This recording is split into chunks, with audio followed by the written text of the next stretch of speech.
Buenos días con todos, por favor, si me pueden responder si están recibiendo mi audio correctamente. Buenos días, profesora, sí se lo escucha. Muchas gracias. Se estarán sorprendiendo de repente que no es su profesor habitual. Ha habido una situación de cambios en los cuales me han trasladado a el aula que tienen, bueno, ustedes donde están participando. Soy la profesora Julia Alvarado, ya vamos a tener el desarrollo de las clases a partir de ahora. El profesor ha tenido ciertas situaciones en las cuales le impide pues desarrollar esta clase, ¿ya? Y por eso vamos a hacernos cargo, esperemos que las cosas se den de buena manera, así como el profesor, esperemos estar a la altura de él para poder continuar con este proceso de, sobre todo de preparación que ustedes tienen con el caso de la presa Marcos. ¿Listo? Cualquier forma de participar, no sé si ustedes tienen acceso, acá no veo. Manuela, ¿hay forma de participar a través del chat por parte de los alumnos? No sé si me puede escuchar. ¿Ustedes tienen acceso al chat, jóvenes, chicos, chicas? ¿Tienen acceso al chat? Sí, doctora, sí tenemos acceso. Ah, ya, ok. Entonces vamos a tomar en cuenta eso también. Quiere decir que vamos a tener acceso a la parte del chat o también de repente por ahí con lo que vendría a ser el audio, ¿no? Si que quieren realizar alguna pregunta, no olvidemos que tenemos 2 horas, pero tratemos de abarcar el máximo de los temas a realizar. La idea es sobre todo pues completar todos los temas, ¿ya? Esperemos que se haya hecho de esa manera. Estamos en la 4ª semana. Como ustedes pueden observar, ¿se está observando el material, por favor? ¿Sí? Sí, profesora. Ya, ok, muchas gracias. Entonces, se ha visto la semana 1, se ha desarrollado lo que son líneas imaginarias. La semana 2 se desarrolló lo que vendría a ser cartografía. La semana 3 tiene que ver mucho con la semana de hoy porque se vio lo que se conoce como geodinámica de la Tierra, ¿no? Y la primera parte, la semana 3, se desarrolló los factores de transformación del relieve, pero de las fuerzas internas, ¿no? Y dentro de estas fuerzas internas, ustedes habrán visto, ¿ya? Espero que sí, vamos a recordar un poquito, cuando nosotros vimos 2 procesos importantes. ¿Cuáles son estos procesos? A ver si nos acordamos, ¿ya? Lo que es diastrofismo, ¿ya? Y el otro vendría a ser, en este caso, vulcanismo, ¿no? Todo esto involucrado dentro de lo que vendría a ser la geodinámica interna, ¿ya? Entonces, ¿se vio este tema? Sí, y dentro de movimientos diastróficos, por ejemplo, ¿qué es lo que se estableció? Movimientos, en este caso, epirogénicos y movimientos, tenemos orogénicos, ¿verdad? Pregunto, ¿cuál de estos dos son movimientos laterales? A ver, movimientos epirogénicos o orogénicos. ¿Cuáles son laterales? Movimientos orogénicos. Perfecto, muy bien. Movimientos orogénicos. Y quiere decir que los epirogénicos tienden a ser verticales, ¿ya? Se generó la diferencia, espero que sí. Ahora, díganme, hay una base para establecer los movimientos epirogénicos. ¿Se basan en qué? Cada uno de ellos se basa en una teoría. ¿Cuál es la teoría que tiene como base a desarrollar los movimientos epirogénicos? Tiene que ver con el equilibrio, tiene que ver con la igualdad en la corteza. La respuesta es la teoría de la... ¿Se acuerdan? Ya, vamos a recordar. Isostasia. ¿Ya? No olvidemos. Teoría de la isostasia. Profesora, ¿eso qué viene a decir? Ustedes saben que esto de equilibrio, ¿no? Que habla de movimientos compensatorios, verticales, tienen una base importante en lo que vendría a ser la teoría de la isostasia, principio de Arquímedes, ¿no?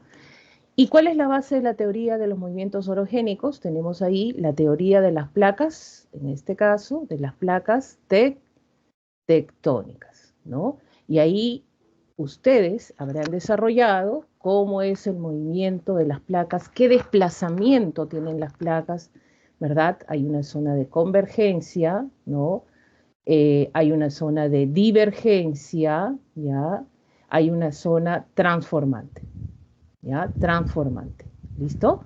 Muy bien. Ahora, en el caso del vulcanismo, estamos resumiendo lo que hemos visto la semana 3.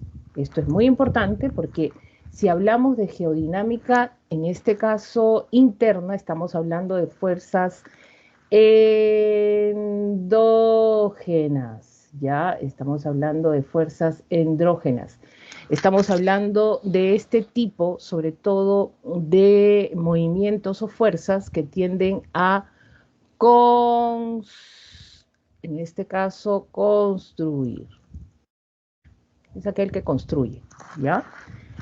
Ahora, en el caso del vulcanismo, vimos, hay dos orígenes que se mencionó, espero que sí, hay dos orígenes del vulcanismo que se dan en zonas del desplazamiento de las placas, en zona de divergencia, ¿ya? Y zona de convergencia. ¿Sabemos que divergencia y convergencia está asociada a las placas, profesora? Sí. Y para poder entender esto, si nosotros hablamos de origen del vulcanismo, tenemos que tener en cuenta algo. ¿Qué cosa es vulcanismo? ¿No? Vulcanismo simplemente es el desplazamiento que realiza el magma desde la astenosfera hacia la superficie.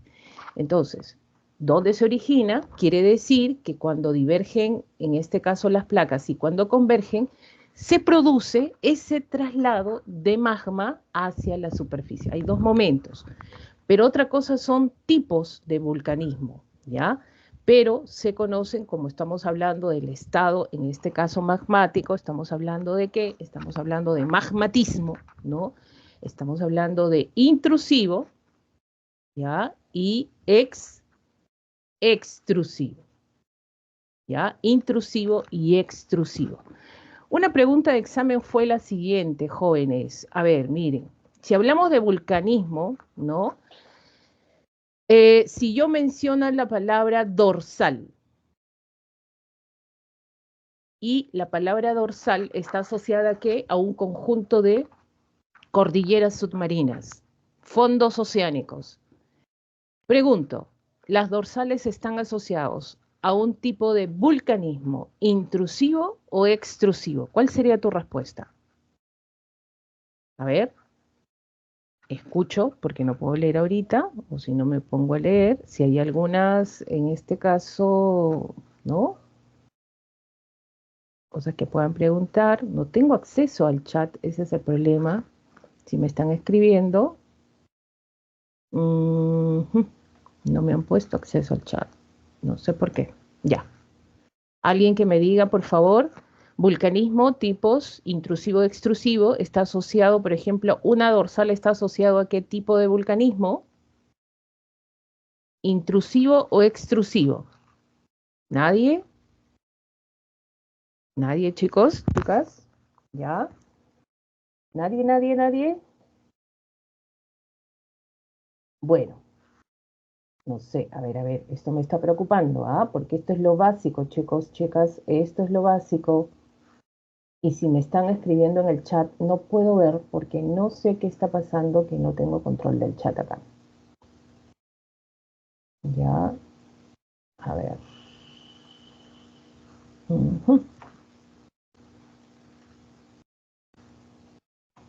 Listo, vamos a continuar entonces. A ver, no puedo ver si me están escribiendo en el chat, no puedo ver si están respondiendo. Salvo que me vaya a la plataforma, tampoco porque no está dentro del aula. Bueno, vamos a ver qué se puede hacer, ¿ya? Ojo, chicos, si me están escribiendo al chat, yo no tengo acceso al chat, no sé por qué, por favor, por audio, si es que pueden responder en buena hora.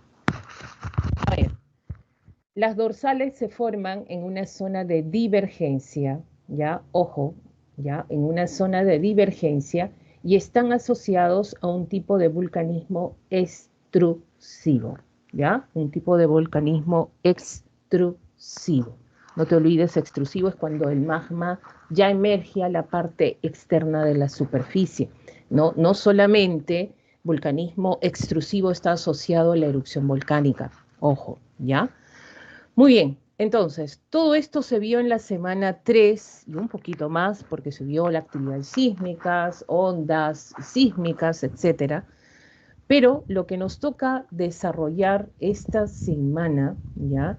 Está asociado a lo que vendría a ser la geodinámica, en este caso externa. Y la geodinámica externa está asociado ¿a qué? A fuerzas, sobre todo exógenas, ¿ya? Estamos hablando de fuerzas exógenas. Profesora, las otras eran fuerzas endógenas, es correcto. Este tipo de proceso o movimiento tiende a, en este caso, destruir, ¿ya? Destruir. Profesora, lo que dijo de la geodinámica interna era construir, así es, y esto es destruir.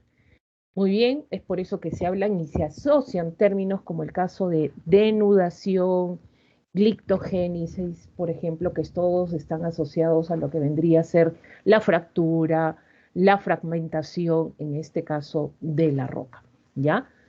Ahora, esta geodinámica externa quiere decir que hay movimientos, actividad externa, ya estamos hablando de la corteza externa, donde se van a dar un sinfín de situaciones para formar un nuevo relieve. Dice acá, tienen lugar en la superficie terrestre en sus proximidades cuando las rocas entran en contacto con los agentes geológicos.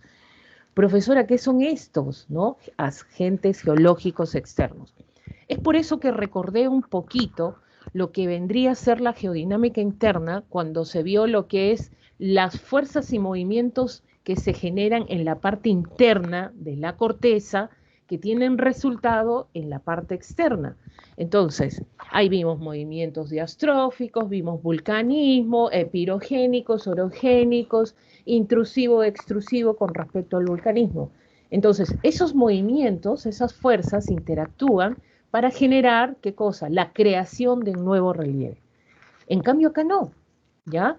Esto es en la parte externa donde se genera la destrucción y la modificación del relieve. Incluso por ahí se modifica el relieve y al modificarse un relieve estamos hablando de una formación de relieve nueva. Ahora, acá no intervienen en una geodinámica externa, pues, movimientos epirogénicos, movimientos orogénicos, no. ¿Qué es lo que interviene acá? Agentes geológicos externos. Profesores, ¿cuáles son esos agentes geológicos externos que destruyen, modifican? Por ejemplo, acá tenemos uno, que es la lluvia, el viento, las olas del mar, los ríos, las aguas, el recorrido de los ríos, de las aguas mismas, las aguas internas, que se conoce como las aguas, en este caso, subterráneas, ¿no? Y tenemos ahí la erosión también que se produce por el agente del hielo, que vendría a ser la erosión glaciar, por ejemplo, que vamos a mencionar también, ¿ya? Entonces, intervienen modelando el relieve a través de procesos geológicos. Claro, es un proceso geológico donde tú modelas un relieve. No es que de un día para otro, se formó en una playa. No es así, ¿ya? Entonces, vamos a encontrar en la geodinámica externa procesos exógenos que van a generar a través de estos agentes geológicos externos que van a modificar el relieve y van a generar, en este caso, pues, resultados continuos, ¿ya? Se produce lo que se conoce como dinamismo. Ahora, ¿cuáles son estos procesos geológicos externos? Ahí tenemos lo que es la meteorización y lo que vendría a ser la erosión. Profesora, ¿es lo mismo? No es lo mismo, ¿ya? Justamente vamos a ver características propias que se relacionan con lo que es los procesos erosivos, con el caso de la meteorización y lo que es, en este caso, la erosión, ¿ya? En primer lugar, nos vamos con lo que vendría a ser la meteorización. Profesora, yo quiero entender esto, quiero comprender lo que es la meteorización. ¿Qué tengo que recordar para yo poder decir que, esto es un proceso de meteorización y no un proceso de, en este caso, erosión? Dice acá, es la destrucción y descomposición de las rocas sólidas en la superficie que entran en contacto con la atmósfera, con la hidrosfera o la biosfera. Se efectúa in situ en un mismo lugar. Según el clima, las rocas son alteradas, ya sea de una forma o dejan un paisaje característico. Profesora, no entendí tampoco. Miren, dice acá, destrucción. ¿Ya? Puede generarse la destrucción o puede generarse la descomposición. Pero hay algo que no debes olvidar tú. Cualquier pregunta que te venga y te mencione la palabra in situ, ¿ya? Profesora, ¿y eso qué significa? En un mismo lugar, o sea, quiere decir que cuando te hablan de la destrucción o la descomposición de la roca, porque acá te están hablando de la roca, ¿ya? Pues se produce en un mismo lugar, o sea, no es que esas partículas que se han disgregado se van a ir a otro lugar, va a haber un agente geológico que lo va a trasladar, ahí ya sería otro proceso.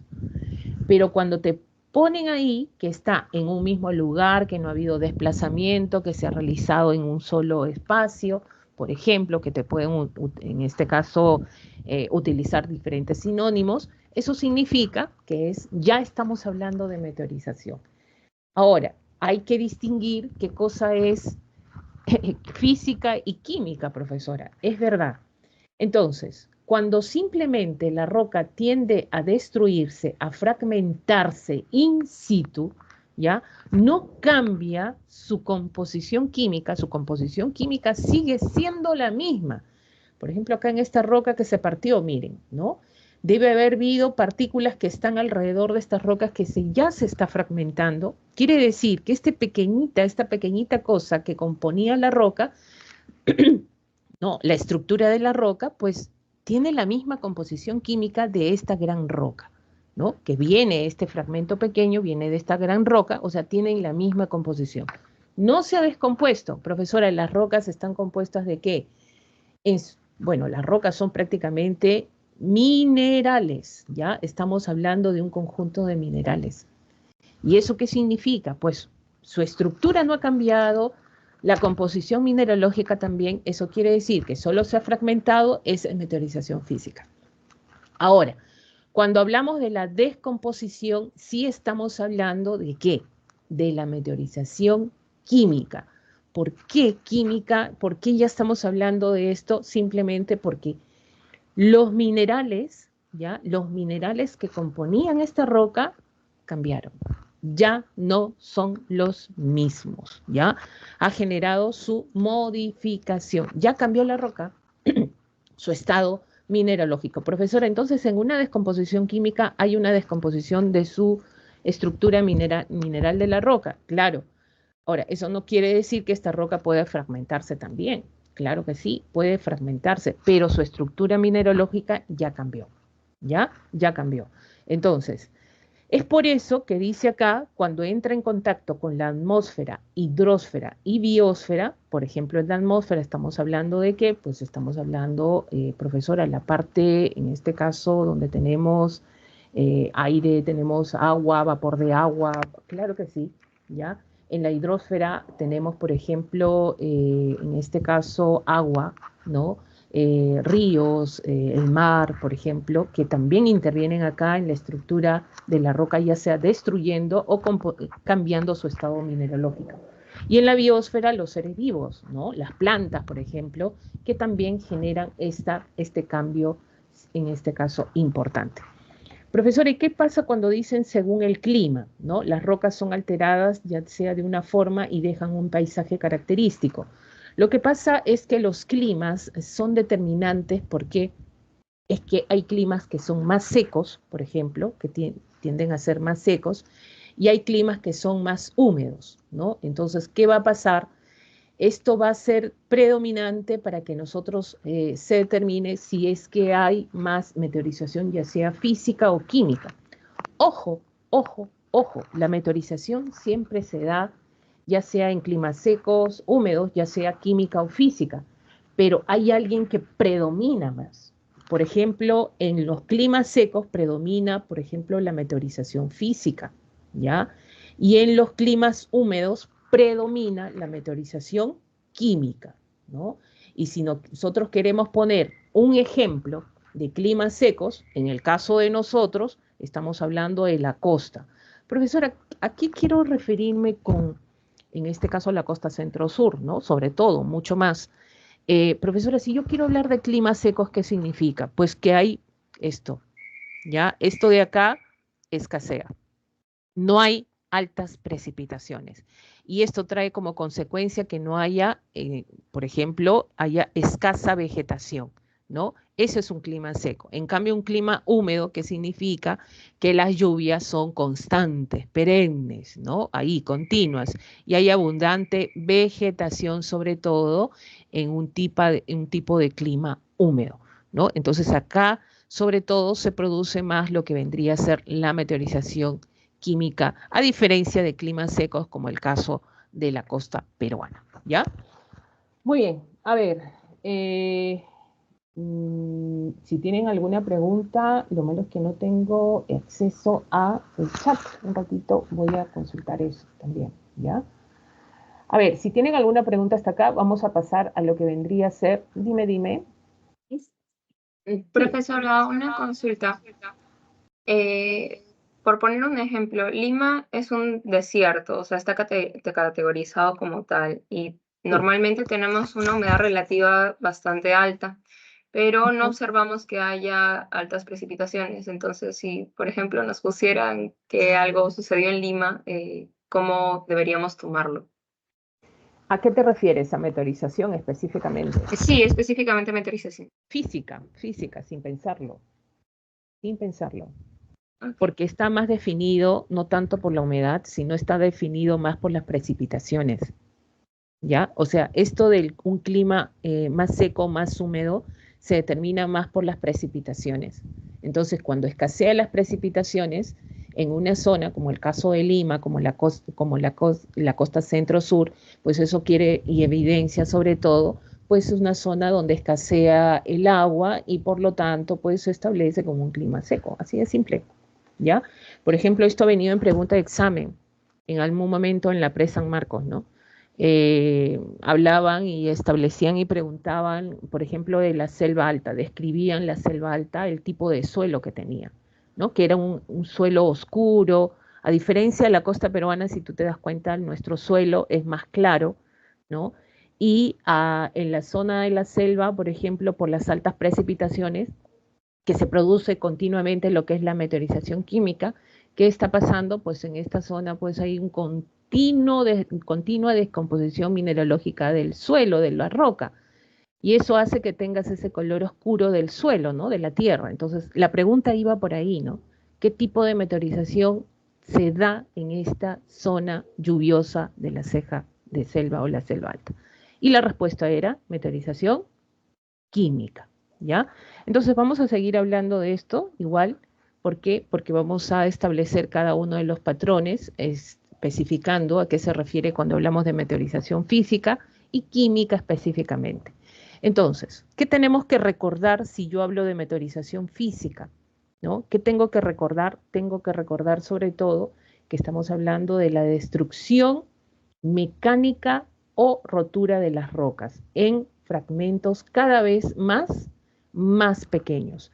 Profesora, ¿simplemente es eso? Sí, porque estamos hablando, no te olvides, ya, física, o también se conoce que acá le han puesto el sinónimo, o mecánica, ya, o mecánica, tiene también esa denominación. Entonces, la roca se fragmenta. Ahora, profesora, o sea, en pequeños fragmentos, así es, pero acá está algo que tú tienes que recordar y diferencia del otro tipo de meteorización, sin modificar su composición mineral, ¿ya? Sin modificar su composición mineral. ¿Qué quiere decir? Que estas pequeñas rocas que tú ves acá, chiquititas, en pequeños fragmentos, tienen la misma composición mineral que esta gran roca de donde está empezando la fragmentación, ¿no? Se están generando, pues, generar, sobre todo en este caso, pues, fragmentarse cada vez en pequeñas, en este caso, partículas, ¿no? Pequeñas estructuras. Entonces, ahora, para esto hay que recordar algo. La meteorización, ¿dónde se realiza? In situ, ¿Ya? Esto sí tenemos que recordar. O sea, cuando tú lees una pregunta, tienes que ver que esto diga in situ. ¿Para qué? Para nosotros establecer que estemos hablando de meteorización. Segundo, para yo marcar meteorización física, tengo que ver y leer el agente, ¿ya? El agente, por favor, ¿no? Y esto va a ser, miren, esta es la clave para que si tú entiendes el proceso, te mencionan el agente y ya tú estás determinando qué cosa, qué tipo de meteorización es, ¿no? Por ejemplo, te hablan de la temperatura, te hablan del hielo, te hablan de las sales y te hablan de los seres vivos. En este caso te están poniendo las raíces de las plantas, ¿no? Hay bacterias, hay lombrices también que generan este proceso, también de la roca lo hay, ¿no? Pero uno de los más comunes y conocidos es esto, ¿no? Las raíces que fragmentan a la roca, por ejemplo. Entonces, para que se realice este proceso, para realizar este proceso, se genera ¿qué cosa? Pues ¿no? Un movimiento, una actividad a lo que vamos a denominar, porque el proceso se denomina como termoclastia, cuando se utiliza la temperatura, o sea, el agente que está fragmentando es la temperatura. Acá la crioclastia, cuando es el hielo, ¿no? El caso de las sales, cuando es la haloclastia, y los seres vivos, cuando se conoce como bioclastia, ¿ya? Entonces, ¿qué significa? Vamos a tener, por ejemplo, ¿ya? Vamos a tener acá el primer proceso, ¿no? Termoclastia. A ver, vamos a tratar a ver un poquito de entender esto. Entonces, ahora, ¿cómo lo hago? A ver, para poder explicar este procesito, vamos a ver si ponemos algo blanco por acá, ¿ya? Miren, si yo hablo de termoclastia, no es necesariamente, profesora, la temperatura es la que fragmenta. Sí, la temperatura genera esa fragmentación de la roca, pero hay que tener en cuenta algo, que cuando hablamos de termoclastia, entonces la temperatura es un agente importante que fragmenta, sí, pero exclusivamente en climas donde no hay humedad, y estamos hablando, o si existe la humedad, el factor principal es la temperatura. Y esto está asociado más a climas secos, a climas sobre todo en este caso, pues donde no hay muchas precipitaciones, o también en zonas desérticas, ¿no? Por ejemplo, tienes acá una roca en un desierto, tenemos 12 del día, ¿no? Tenemos acá presencia de luz solar, ¿no? Y esto es lo clásico que se conoce, ¿no? Hablamos de la incidencia directa del sol, ¿no? Hablamos de, por ejemplo, de cuánta temperatura, hablamos de 32, 40 grados de temperatura, ¿no? Vamos a ponerlo acá. ¿Qué significa? ¿Qué va a pasar con esta roca cuando se expone directamente a la radiación durante el día? Pues esta roca tiende a dilatarse, así es. Ahora, esta misma roca, pero ya no se ha movido, ¿eh? Está ahí en esa misma zona, ¿ya? Pero ya no es de día, sino de noche. Entonces, ¿qué va a pasar? Ya no tenemos 40 grados, sino tenemos, pues, en este caso, menos 4 grados, ¿ya? Tenemos 4 grados. ¿Qué significa? Pues que esta roca ha pasado, fíjense, de 40 grados a 4 grados. ¿Cuánta diferencia de temperatura hay? ¿No? ¿Qué significa? Significa que esta roca ya no se va a dilatar por el descenso de la temperatura que se está produciendo acá. Esta roca se va a contraer, ¿no? Se genera la contracción. ¿Qué significa? Este proceso se está realizando en ese mismo momento. Miren el agente que es la temperatura, pero este agente es extremo. Justamente la roca tiende a, perdón, a fragmentarse cuando se generan este tipo de temperaturas que tienden a ser extremas, ¿no? Tiene que haber esto, mucho calor, mucho frío en un solo lugar, y el producto que va a ser que esta roca se va a fragmentar conforme pasa el tiempo en pequeñas, en este caso, pues, partículas, ¿ya? Entonces, vamos a ver que el agente principal en sobre todo en este tipo de proceso, ¿cuál ha sido? La temperatura extrema, Ya hablamos de la temperatura extrema sobre todo. Y hemos encontrado que ha sido el factor indicativo. Profesora, ¿se ha realizado qué? In situ. ¿Ya? Ahora, ¿estas pequeñas partículas tienen la misma composición química que esta gran roca? Sí. Entonces esto es meteorización física, ¿ya? Esto es meteorización física. Ahora, ¿cuál es el otro proceso? Estamos hablando de la crioclastia. Y cuando hablamos de la crioclastia, hablamos o la gelifracción, también se le conoce, ¿ya? Crioclastia o gelifracción. Entonces, acá, ¿quién es el factor indicativo? El hielo. Esto se da en zonas altoandinas, ¿ya? Las zonas altoandinas, en las zonas polares, donde las temperaturas tienden a ser bajo 0 grados. Eso sí, 0 grados o bajo 0 grados. ¿Por qué? Porque la acción del hielo es el que va a generar la fragmentación de la roca, ¿no? ¿Y esto producto de qué? Por ejemplo, esta roca, ¿no? Ha generado captar agua acá, ya sea por lluvia, ya sea por un agente que ha venido externo, acá capta el agua, pero inmediatamente esta agua por las bajas temperaturas, donde se encuentra, que va a generar que este hielo se va a o sea, el agua se va a solidificar, ¿ya? Esta agua en primer momento es agua y acá se solidifica. ¿Qué se ha formado? Se ha formado hielo. Entonces, para que esto pase, para que yo tenga agua y después pase al estado sólido, pues las temperaturas tienen que ser 0 grados o menos 0 grados, ¿no? Entonces, quiere decir, profesora, ¿qué hace el hielo? Penetra el poro de las rocas. Entonces, una vez, a través del agua lo ha hecho, una vez que se solidifica, ¿qué es lo que va a pasar? Va a generar el incremento del volumen. Y al ver incremento del volumen, que va a generar, ¿no? Va a generar, en este caso, la presión lateral. Entonces, al generar esta presión lateral, ¿qué va a pasar con la roca? Finalmente va a generar la fragmentación. Profesora, solamente entonces el hielo ha generado ese proceso, es correcto, ¿ya? Entonces, este proceso ha hecho que esta roca se haya fragmentado en pequeñas partículas y eso significa, ¿no?, que estamos viendo que simplemente no se ha descompuesto la roca, simplemente se ha fragmentado, ¿ya? Esta es la acción del hielo.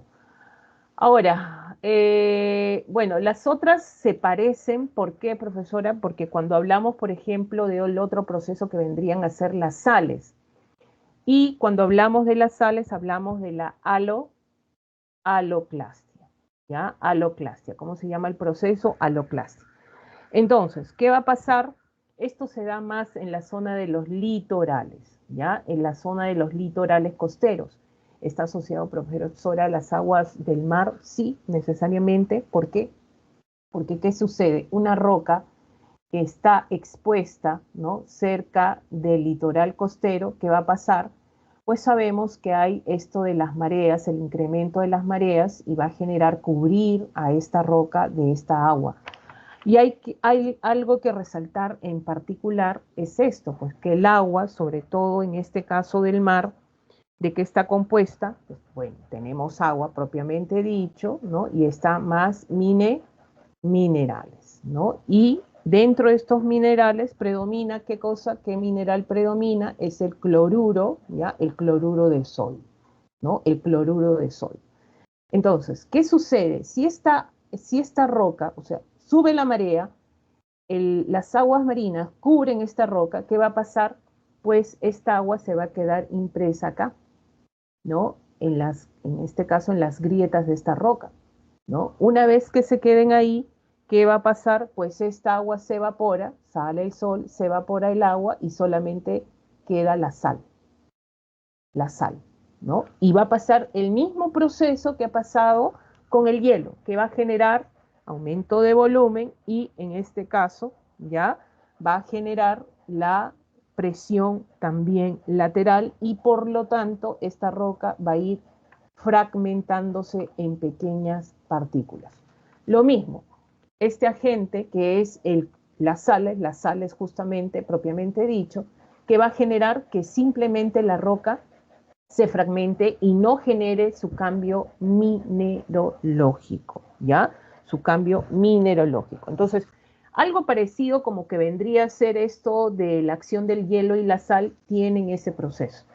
Ahora, en este caso de la bioclastia, y acá es más sencillo porque nosotros ya conocemos, incluso si nosotros queremos ver el gráfico, ya nos vamos acá de frente y decimos qué cosa, ¿no?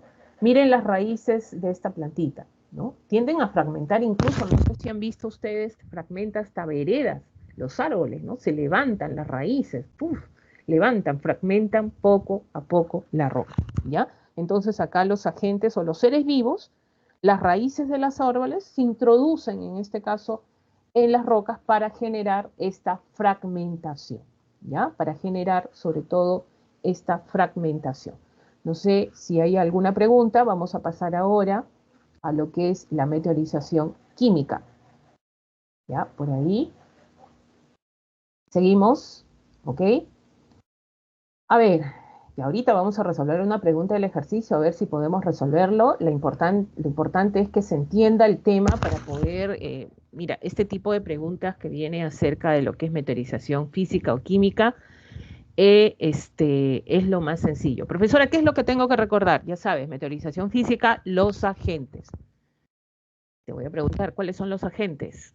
¿Cuáles son los agentes que fragmentan sobre todo la roca in situ? A ver, meteorización física, ¿cuáles son estos agentes? A ver, chicos, estamos en clase. A ver, ¿cuáles son estos agentes? El hielo, la temperatura, ¿qué más? Las sales, ¿qué más? Claro, muy bien. Eso tenemos que ya estar aprendiéndonos, ¿ya? Profesora, ¿qué es la diferencia con la meteorización química? Bueno, la meteorización química, no te olvides que esto todavía sigue, ¿qué cosa? In situ. ¿Qué significa in situ? En un mismo lugar. Quiere decir que la roca va a cambiar ahora sí su composición mineralógica, ¿ya? O sea, era A, ahora va a ser B, ¿ya? O sea, antes era A, se fragmentó y era A. Eso es química. Ahora es A y se convierte en B. Profesora, ¿eso es química? Claro que sí. ¿Ya? Entonces, es la descomposición del material presente de las rocas. O sea, la roca, no te olvides que las rocas están compuestas por minerales. Esos minerales cambian, ¿ya? Se produce la transformación química de la roca, su alteración, la pérdida de la cohesión por la acción de algunos agentes.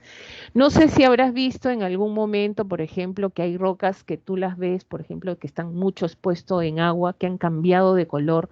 Estas roquitas, no sé si tienen la observación de eso, cambian las rocas a color anaranjado, en este caso azulado, ¿no? Un oscuro medio amarronado, ¿no? Y de pronto agarras la roca y la roca como que se disgrega en tus manos. Profesora, tengo super fuerza. No, es que esa roca ha cambiado su estado, en este caso, pues, mineralógico, ¿ya? Ha cambiado su estado mineralógico. Entonces, de esa manera, vamos a entender que la meteorización química necesita también de agentes. ¿Cuáles son estos agentes, no?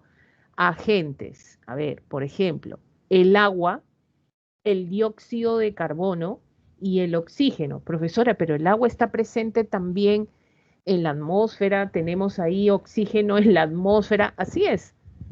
Entonces, el dióxido de carbono también está en la atmósfera, está presente en el medio natural también. Y es por eso que se está generando estos procesos a partir de estos agentes. Entonces, ¿cuáles son los agentes que tú tienes que recordar con respecto a la meteorización química? ¿No? En primer lugar, el agua, ¿ya? El dióxido de carbono y ahí tenemos el oxígeno. Por ejemplo, en el caso del agua, el proceso, ¿cómo se llama? Hidrólisis. En el caso del dióxido de carbono, ¿cómo se llama? Carbonatación. Y en el caso del oxígeno se conoce como oxidación, ¿ya? Profesora, en el caso del agua, ¿cómo es el proceso? ¿A qué se refiere con hidrólisis? Bueno, es la descomposición química a través del agua, ¿no? ¿no? Que se combina. Por ejemplo, hablamos de un proceso de descomposición a través de, por ejemplo, ¿dónde está presente el agua? ¿No? Los ríos, profesora, estamos hablando de la lluvia, por ejemplo, claro que sí. Y en este caso, vamos a ver que el agua tiende a generar la descomposición mineralógica de la roca, ¿no? Generando en algunos casos, porque estos se relacionan, ojo, ¿ya?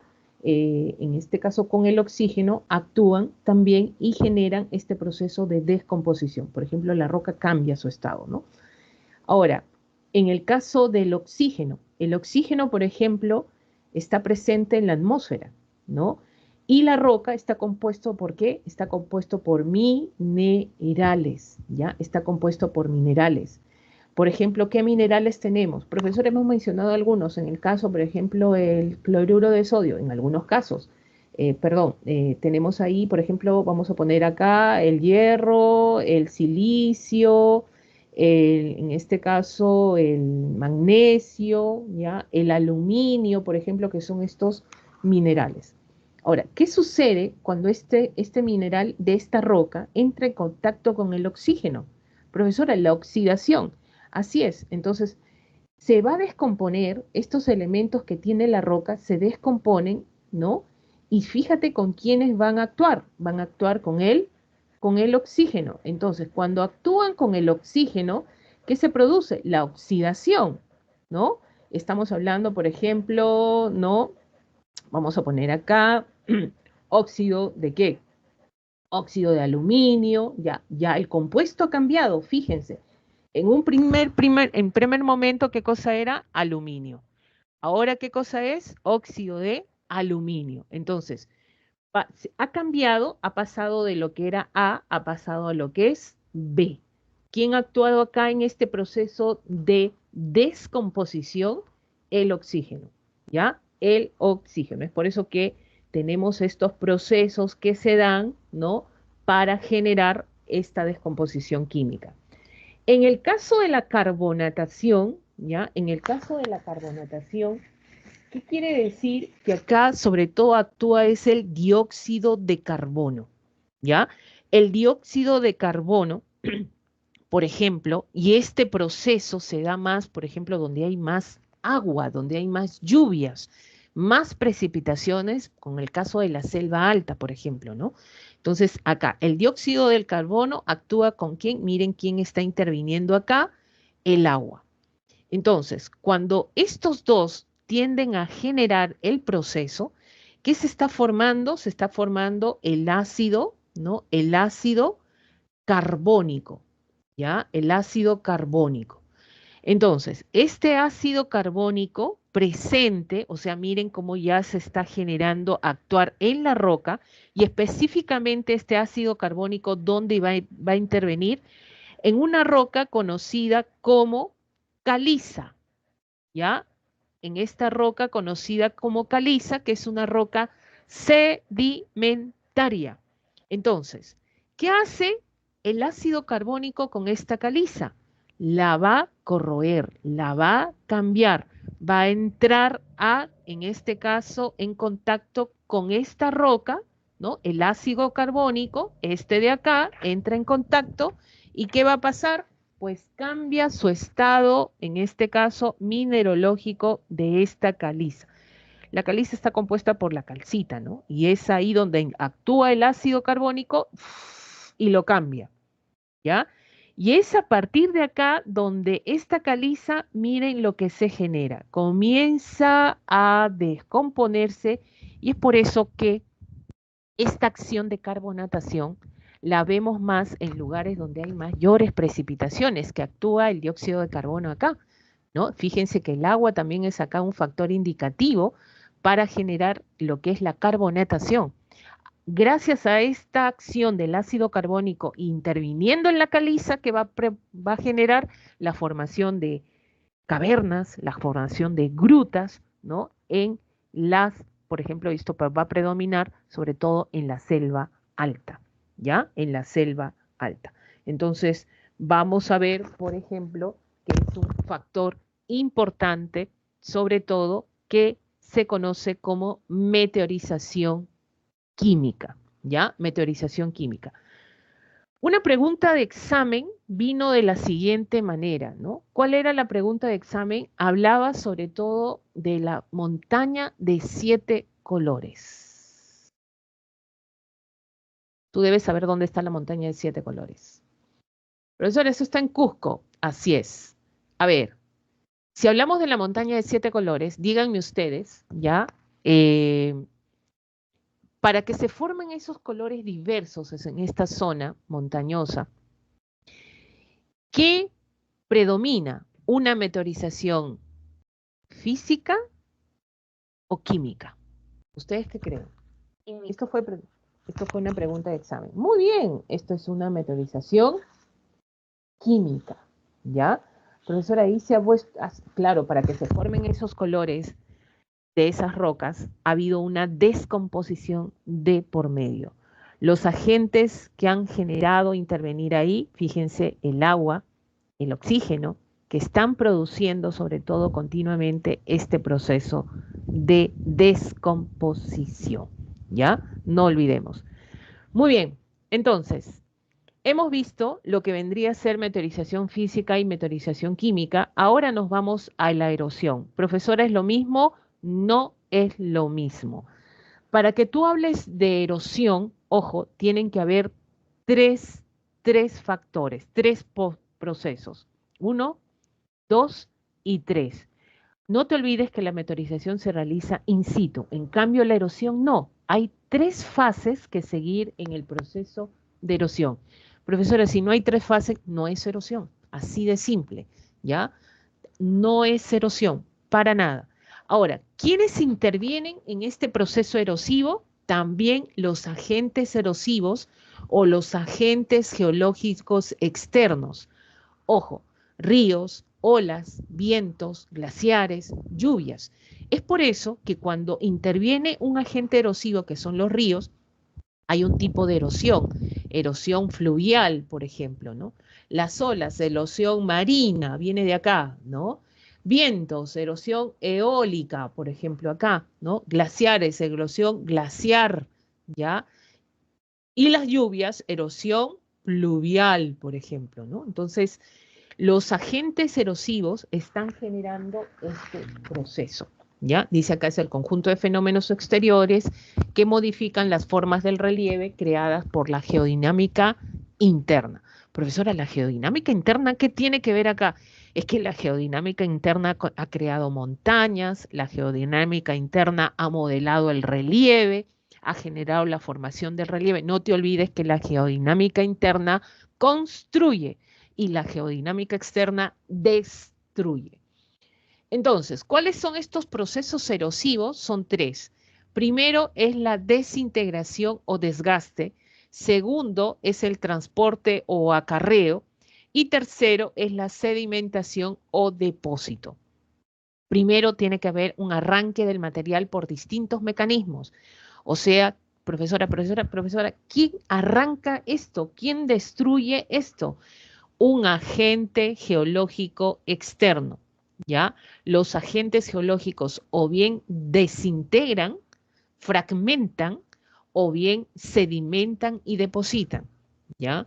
Ahora, profesora, ¿qué sucede? Dicen que hay un transporte, desplazamiento de los materiales erosionados. Sí. ¿Y quién realiza ese transporte? Un agente geológico externo, ¿ya? Profesor, ¿hay una sedimentación también? Sí, porque este desplazamiento de materiales tiene que ser depositado en un lugar. Entonces, esta depositación también lo hace un agente geológico externo.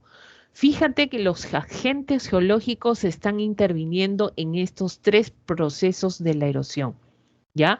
Están generando estos 3 procesos de la erosión. Profesora, miren, vamos a explicar rapidito. Yo quiero que quede claro esta parte porque te viene esta parte y han venido muchas cosas relacionadas acerca de los procesos erosivos y hay que entenderlo de la siguiente manera. Primera fase, estamos hablando de la desintegración,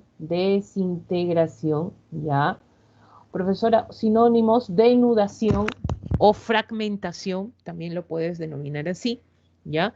¿Qué significa? La primera fase es la fragmentación en pequeñas partículas. ¿Quién genera esta fragmentación en pequeñas partículas? Un agente geológico externo. Por la cuestión de tiempo voy a hacerlo de frente, ¿ya? Fíjense quién es este agente geológico que puede desintegrar esta roca, fragmentar esta roca en pequeñas partículas. Vamos a poner al viento, ¿ya?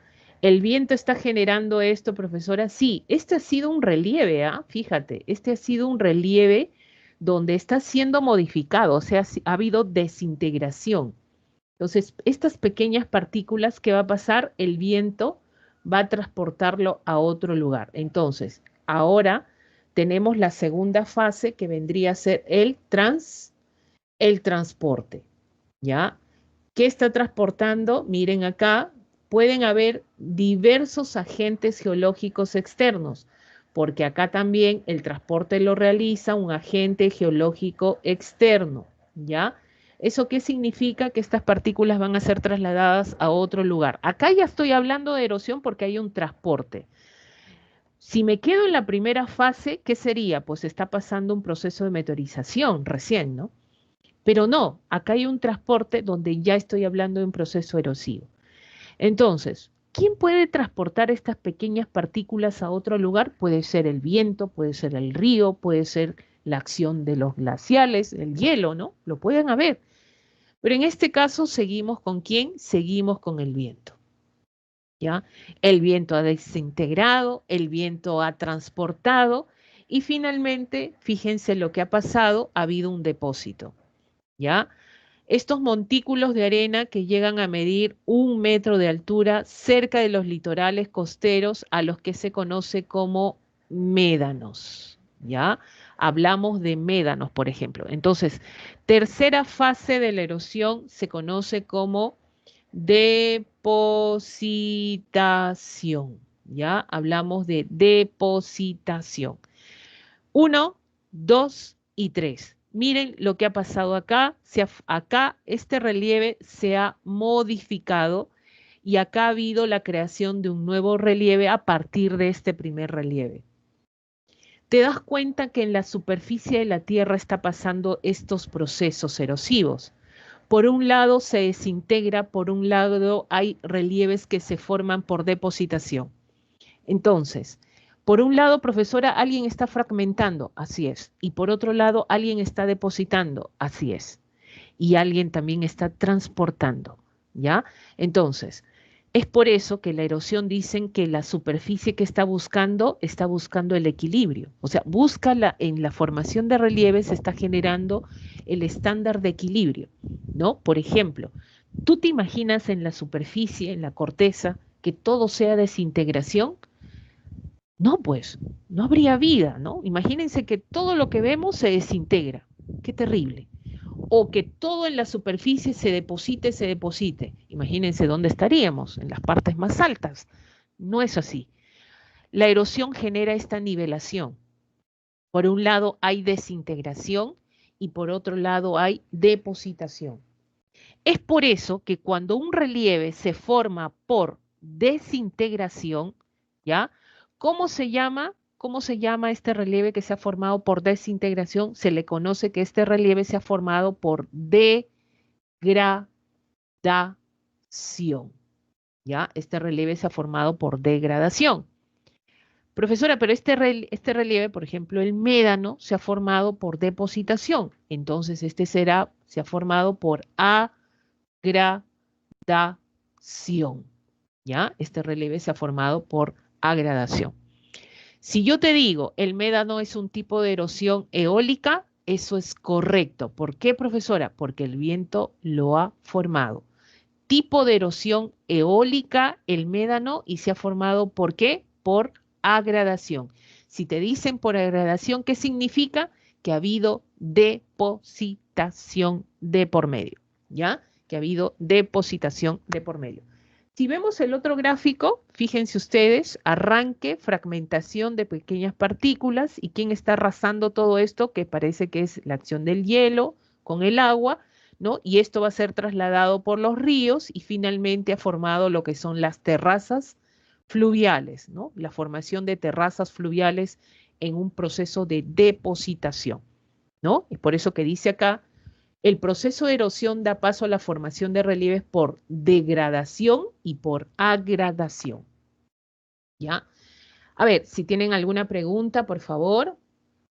Si hay alguna pregunta, algo que no haya quedado claro, si no seguimos con los ejemplos para poder, en este caso, todavía darle ya la última pauta, porque también tenemos que hacer cívica. La cosa es que nos alcance el tiempo, ¿ya? A ver, a ver. La idea es que nos alcance el tiempo, ¿ya? Chicos, no, aquellos que están en el chat, de repente alguien que está escribiendo, no puedo ver el chat, no sé por qué. Como recién estoy entrando al aula y no tengo mi aula configurada, solo me han mandado el enlace, creo que es por eso, que no puedo, en este caso, pues observar el chat, ¿ya? Espero que esto mejore para tener más interacción. De repente alguien, yo los puedo leer directamente, no hay problema. Algunos no quieren prender su micro, eso yo lo entiendo también, ¿ya? A ver, vamos entonces, fíjense ustedes, ¿ya? ¿Qué significa? Acuérdense eso, degradación, esto ha sido por fragmentación, desgaste, denudación, y agradación, ¿qué significa? Que estos relieves han sido formados por, en este caso, por depositación, ¿no? Vamos a entender acá, por ejemplo, tenemos los cañones, fíjense los cañones, ¿qué tipo de erosión es? Es erosión fluvial. ¿Qué significa, profesora? Que el que ha desgastado para formar este cañón ha sido el río, ¿ya? Entonces, ¿qué cosa es un cañón? Fíjense, este río ha estado en la parte más alta, acá, en esta parte más alta. Ha habido un desgaste continuo y este río ya lo encuentras con el tiempo, ya lo está en la parte más baja, ¿no? Entonces, por eso dicen que los cañones son como gargantas profundas, son como precipicios grandes. Estos son cañones que han sido erosionados, ¿no? Este tipo de relieve han sido erosionados por el río. Por eso cuando tú subes al cañón del Colca, por ejemplo, vas a encontrar, ¿qué encuentras? Encuentras pues que en la parte más alta vas a ver al río, uy, como un hilito, ¿no? Algo así. Entonces, el río erosionado, es algo como que yo tengo esto, la cordillera, ¿ya? Porque corta un sistema de montañas, ¿no? El río, ¿no? Y de pronto, esto ya no lo ves ahí, sino que el río va a estar acá, ¿yo? Este vendría a ser el río, ¿no? Algo como ves acá. Entonces, el río estuvo en un primer momento acá, pero ahora ya no, el río, las aguas del río están en la parte baja, que ha formado una especie de concavidad profunda, ¿no? Esto es lo que se conoce como, en este caso, un cañón. Erosión fluvial. Agradación fluvial, ¿qué quiere decir? Que el río también ha formado, en este caso, pues lo que se conoce como los deltas, ¿no? Profesora, ¿los deltas se forman por depositación? Sí. Es la forma de desembocadura que tiene un río, por ejemplo, el río Tumbes, el río Amazonas, por ejemplo, ¿no?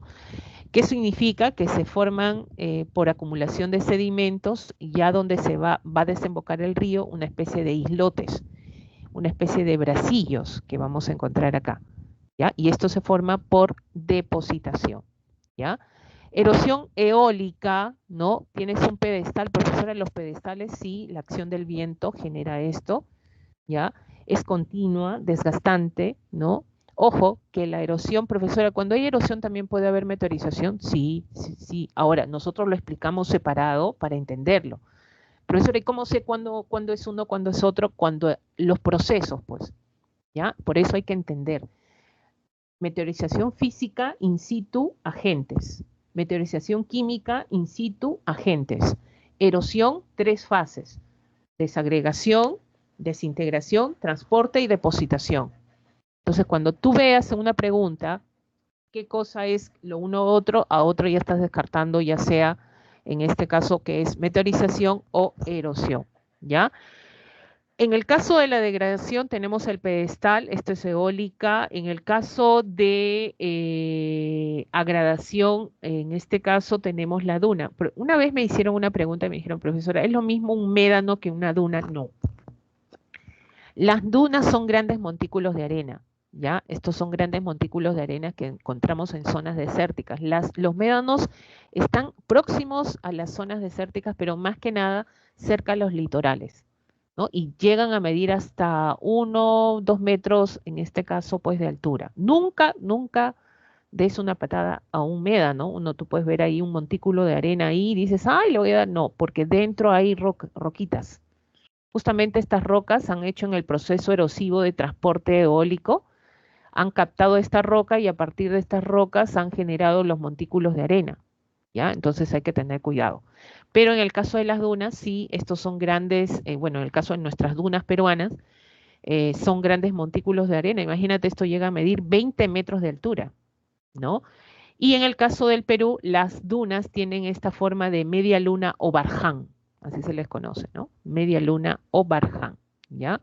Que los vamos a ver también posterior en la semana que sigue. Esta es la erosión marina. La erosión marina, las olas del mar, profesora, se forma, por ejemplo, en las bahías, ¿ya? Tienes ahí, por ejemplo, penínsulas, ensenadas, estrechos, acantilados, por ejemplo, ¿no? Que vamos a tener. Voy a poner esto rapidito para que ustedes puedan distinguir esto, por ejemplo, ¿ya? Todo es por degradación marina, ¿no? Por ejemplo, es esto, la salida prominente de estructura, este es el mar, ya lo voy a hacer rápido, lo voy a borrar rápido también por la cuestión de tiempo, ya, esta es la salida del continente hacia el mar en grandes proporciones, por ejemplo, ¿no? Y esto lo hace en menores proporciones y esto más chiquito, ¿no? Fíjate la proporción que hay, ¿ya? Lo primero es una península, ¿no? ¿Ok? Algo más pequeño vendría a ser una punta y algo más pequeño un cabo, ¿ya? Algo más pequeño un cabo. Ahora, también se da, por ejemplo, vamos acá, rapidito, vamos acá, por ejemplo, dice la entrada, ¿ya? La entrada de grandes proporciones del mar hacia el continente, hablamos de una bahía, como vemos en la foto, ¿no? ¿Ya? Una bahía, ¿no? Y esto, justamente las bahías son utilizadas para lo que vendría a ser la actividad pesquera, por ejemplo, ¿no? Hoy en día están nuestros principales puertos, ¿no? Ahora, algo más pequeño que una, en este caso, que una bahía, ¿ya? Tienes ahí, ¿no? Tienes ahí una ensenada.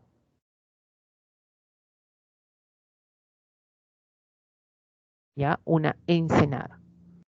¿Listo? Profesor, algo más grande que una, en este caso una bahía, vendría a ser el Golfo. Algo más grande que una bahía vendría a ser un golfo, por ejemplo, ¿no? Y ahí es la proporción, ¿ya? De mayor, menor y lo que tenemos con, por ejemplo, en el Perú no hay golfos, por ejemplo, ¿no? Pero hay bahías y ensenadas, ¿no? O también se le conoce como caletas. ¿Ya? Por ejemplo, en estas ensenadas o caletas se realiza una pesca artesanal, en las bahías la pesca industrial, ¿no? Vemos esa distinción, ¿ya? Entonces, profesora, todo esto por degradación, sí. ¿Y los estrechos qué? ¿Qué son los estrechos? Son canales que conectan dos sistemas marinos con dos sistemas continentales, ¿no? Entonces, ahí si nosotros queremos hablar, y eso ustedes lo deben conocer, el estrecho de Bering, por ejemplo, ¿no? Este es estrecho, ¿ya? Estrecho. Este vendría a ser el canal. Esto es también marina, ¿no? Por ejemplo, esto es mar, ¿ya? O puede ser océano, ¿ya? Océano, que conecta dos masas de agua con dos zonas continentales, continente y continente, ¿no? Dos masas de agua con dos masas continentales. El caso del estrecho de Bering, ¿no? El océano glaciar ártico, el océano en este caso Atlántico y Asia ya, en este caso y América. No, Pacífico, ¿no? El Pacífico y Asia y América, ¿ya? Por ejemplo, ¿no? Entonces, ahí generamos la conexión importante. Muy bien, esto es por lo que es erosión marina, lo que se conoce como degradación, ¿ya? Si quieren tener ahí, vamos entonces a lo que nos toca, vendría a ser el que sigue, ya, uy, que se borre acá, lo que es un tómbolo. Profesora, ¿un tómbolo es por agradación? Sí, esto es por agradación. Vamos a ver, hoy me fui. Por ejemplo, depositación, y acá actúan las olas del mar, las corrientes marinas. Lo que pasa es que acá Vamos a tener en cuenta esto. Cuando hay dos corrientes contrarias, fíjense cómo las olas del mar vienen y las olas del mar generan la depositación, justamente. Las playas, por ejemplo, se han formado por depositación. Tú ves estas grandes zonas cubiertas de arena, ¿no? Uno dice, profesora, ¿quién ha formado las playas? Esto es por acción de las olas, esto es gradación marina, ¿no? Pero en este caso hay dos corrientes contrarias que van a chocar, pareciera, entonces están generando depositar sedimentos. Depositan sedimentos y ¿qué pasa? Estos sedimentos se acumulan, ¿ya? Y va a generar como una especie de canal con una isla o islote que conecta el litoral. Esto es lo que se conoce como un tómbolo, ¿ya? Es lo que se conoce como un tómbolo.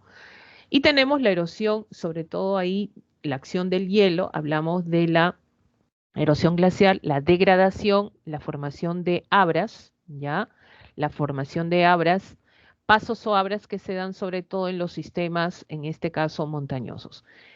¿Qué pasa que en una abra, miren, nosotros tenemos cordillera de esta manera y qué sucede? Por la acción glaciar, ¿ya? ¿Qué sucede acá? La acción del hielo de las zonas altas, ¿no? Este hielo corroe, desgasta, viene acá, corroe, desgasta, o sea, en el desplazamiento que tiene este hielo, y esto es continuo, ¿ya? Esto se ha dado por miles de años, no es que en un momento u otro se ha dado, y llega un momento que esto se abre, ¿ya? Estos dos se abren. Entonces, ¿cómo quedaría? Quedaría así, ¿no? Quedaría así, como un paso que existe en este sistema de cordillera. Entonces, ¿qué ha hecho el hombre cuando ha encontrado estos canales? ¿No? Ha construido carreteras por acá, ¿no? Entonces, estos pasos o abras encontramos en las zonas más altas de la cordillera, ¿no? Anticona, por ejemplo, ¿no? Por ejemplo, Porcuya, el paso abra más bajo que tiene el Perú, por ejemplo, ¿no? Entonces, si no tuviéramos esto que nos ha brindado prácticamente la naturaleza, tendríamos para ir que de la costa a la sierra tendríamos que subir toda la cordillera y bajar toda la cordillera, cosa que nos facilita estos pasos, ¿ya? Ahora, en el caso de agradación por depositación están las morrenas. Las morrenas son montículos, miren acá se ve, bueno, esto es una toma satelital, está en la parte de la base de los glaciales. Las morrenas se forman por depositación glaciar. ¿Qué significa? Pues que el hielo se desgasta, ¿ya? Y se deposita en la parte baja, ¿no? Que trae, pues, acarrea piedras. Y cuando tú veas una morrena, por ejemplo, son montículos, ¿ya? Como cerritos, como lomitas de piedras, así, ¿no? Y esto se forma necesariamente en la base de los glaciares. ¿Esto por qué se ha dado? Por depositación, ¿ya? Bueno, la erosión cárstica, profesora, ¿qué es la erosión cárstica? Esto por, sobre todo en este caso, las aguas subterráneas. Sabemos y acabamos de explicar acerca de la meteorización química. Profesora, ¿acá interviene la meteorización química? Claro que sí, pues, ¿no? Acá estamos hablando del ácido, ¿te acuerdas del ácido carbónico? ¿Ya? Carbónico. Porque acá sobre todo, ¿qué está pasando? ¿Qué está pasando? Está actuando más que nada este ácido carbónico que viene acá por la presencia del dióxido de carbono más el agua, ¿ya? Entonces se forma este ácido carbónico. Ahora, en el caso de la descomposición química, de la meteorización química, mencionamos el agua, las lluvias, ¿no?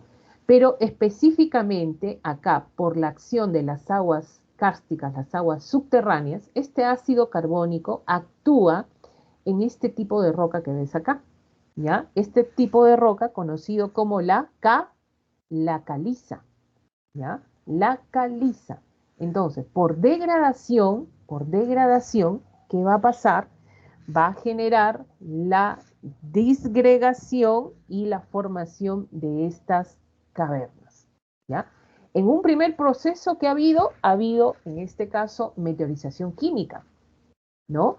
Pero ¿qué ha pasado? Ya se forman fases, y cuando se forman fases, ¿qué está pasando? Ya estamos hablando de una erosión cárstica, porque ¿qué va a pasar?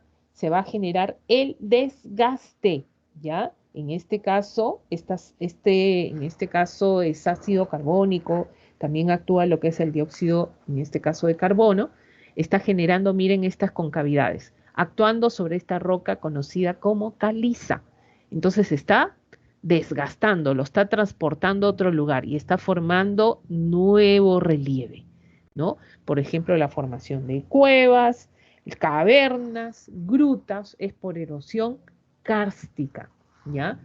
Ahora, dentro de las cavernas o de las cuevas se forman esto por agradación. ¿Qué cosa es? Por depositación, ¿no? Por depositación. Acá ya hay un proceso, pues, ¿no? También es por eso que es erosión, ¿no? Entonces, profesor, a través de la roca caliza, justamente esta roca caliza es la que se modifica y la que va a generar estas formaciones de relieve nuevo. Por ejemplo, acá tenemos en la parte alta del techo de las cavernas, acá tenemos la estalactita, ¿ya? Y en la parte baja, esto, acá hay agua que está corriendo, y esto se deposita y está formando lo que se conoce con la estalagmita, ¿no? Llega un momento que estos dos se van a unir, ¿no? Y forman estas columnas internas en estas cavernas conocidas como estalagnatos, ¿ya? Ahí tenemos en este caso los estalagnatos. Entonces, acá también la erosión kárstica está generando esta formación de nuevo relieve, ¿ya? Ahora, la erosión pluvial es a través de qué? De las lluvias, ¿ya? Estamos hablando de las lluvias. Fíjense la formación de lluvias. Obvio que las lluvias tienden a desgastar, corroer la superficie, sí, la desgastan, la corroen, forman cárcavas, forman surcos, como lo estás viendo acá, como fisuras en la superficie, ¿no? Esto es donde se genera, por ejemplo, en las zonas donde hay precipitaciones, sobre todo, perdón, y no hay cubierta de vegetación, perdón, ¿ya? No hay cubierta de vegetación y genera la fisura, sobre todo, y la degradación de esta superficie. Ahora, la gradación es la depositación. Profesora, ¿qué son abanicos coluviales? Esto se da sobre todo en las zonas de montañas, las zonas altas, donde hay lluvias y hay una especie de material que se traslada producto de la lluvia y forma una especie de abanico cuando va hacia la parte baja, ¿ya? Entonces genera trasladar todo lo que tiene en la parte alta, lo traslada en forma de abanico, pero a través de las lluvias que trasladan este proceso. A ver, muy bien. A ver, chicos, vamos entonces rapidito a lo que son los ejercicios para terminar esta parte, ¿ya? Yo generalmente dejo para que cada uno resuelva, pero espero, como no tengo chat, vamos a ver si resolvemos rapidito estas preguntas para que queden claras y ustedes puedan, en este caso, me gusta la participación, lo malo que no tengo mucho lo que es el chat, o algunos nomás participan utilizando el audio. Bueno, dice, vamos a resolver solamente dos preguntas, las dos preguntas quedan para ustedes, ¿ya? Dice, el clima juega un papel fundamental en la meteorización de las rocas a través de diversos mecanismos causados por elementos del clima, como la temperatura, presión atmosférica y humedad. Sobre los puestos determina el valor de verdad de los siguientes enunciados. Los climas húmedos y cálidos son más favorables para la meteorización química en comparación de los climas fríos, secos y fríos. ¿Esto es verdadero o esto es falso? ¿Verdad? Muy bien, perfecto. Esto es verdadero. Muy bien. Dice, en climas áridos, los cambios bruscos de temperatura entre el día y la noche pueden provocar la fragmentación de las rocas. ¿Eso es verdadero o falso? Áridos, profesora, acá no hay agua. Así es, pues. Claro, desiertos, profesora. Claro que sí. Esto es verdadero. Muy bien. ¿Ya? Cuando el agua se congela, aumenta su volumen. Sí, esto es correcto. Y produce tensiones que fracturan la roca. También. Este proceso es muy intenso solo en climas de bajas latitudes. ¿Qué significa bajas latitudes? Este es el Ecuador. ¿Está cerca o está lejos del Ecuador? A ver. A o B.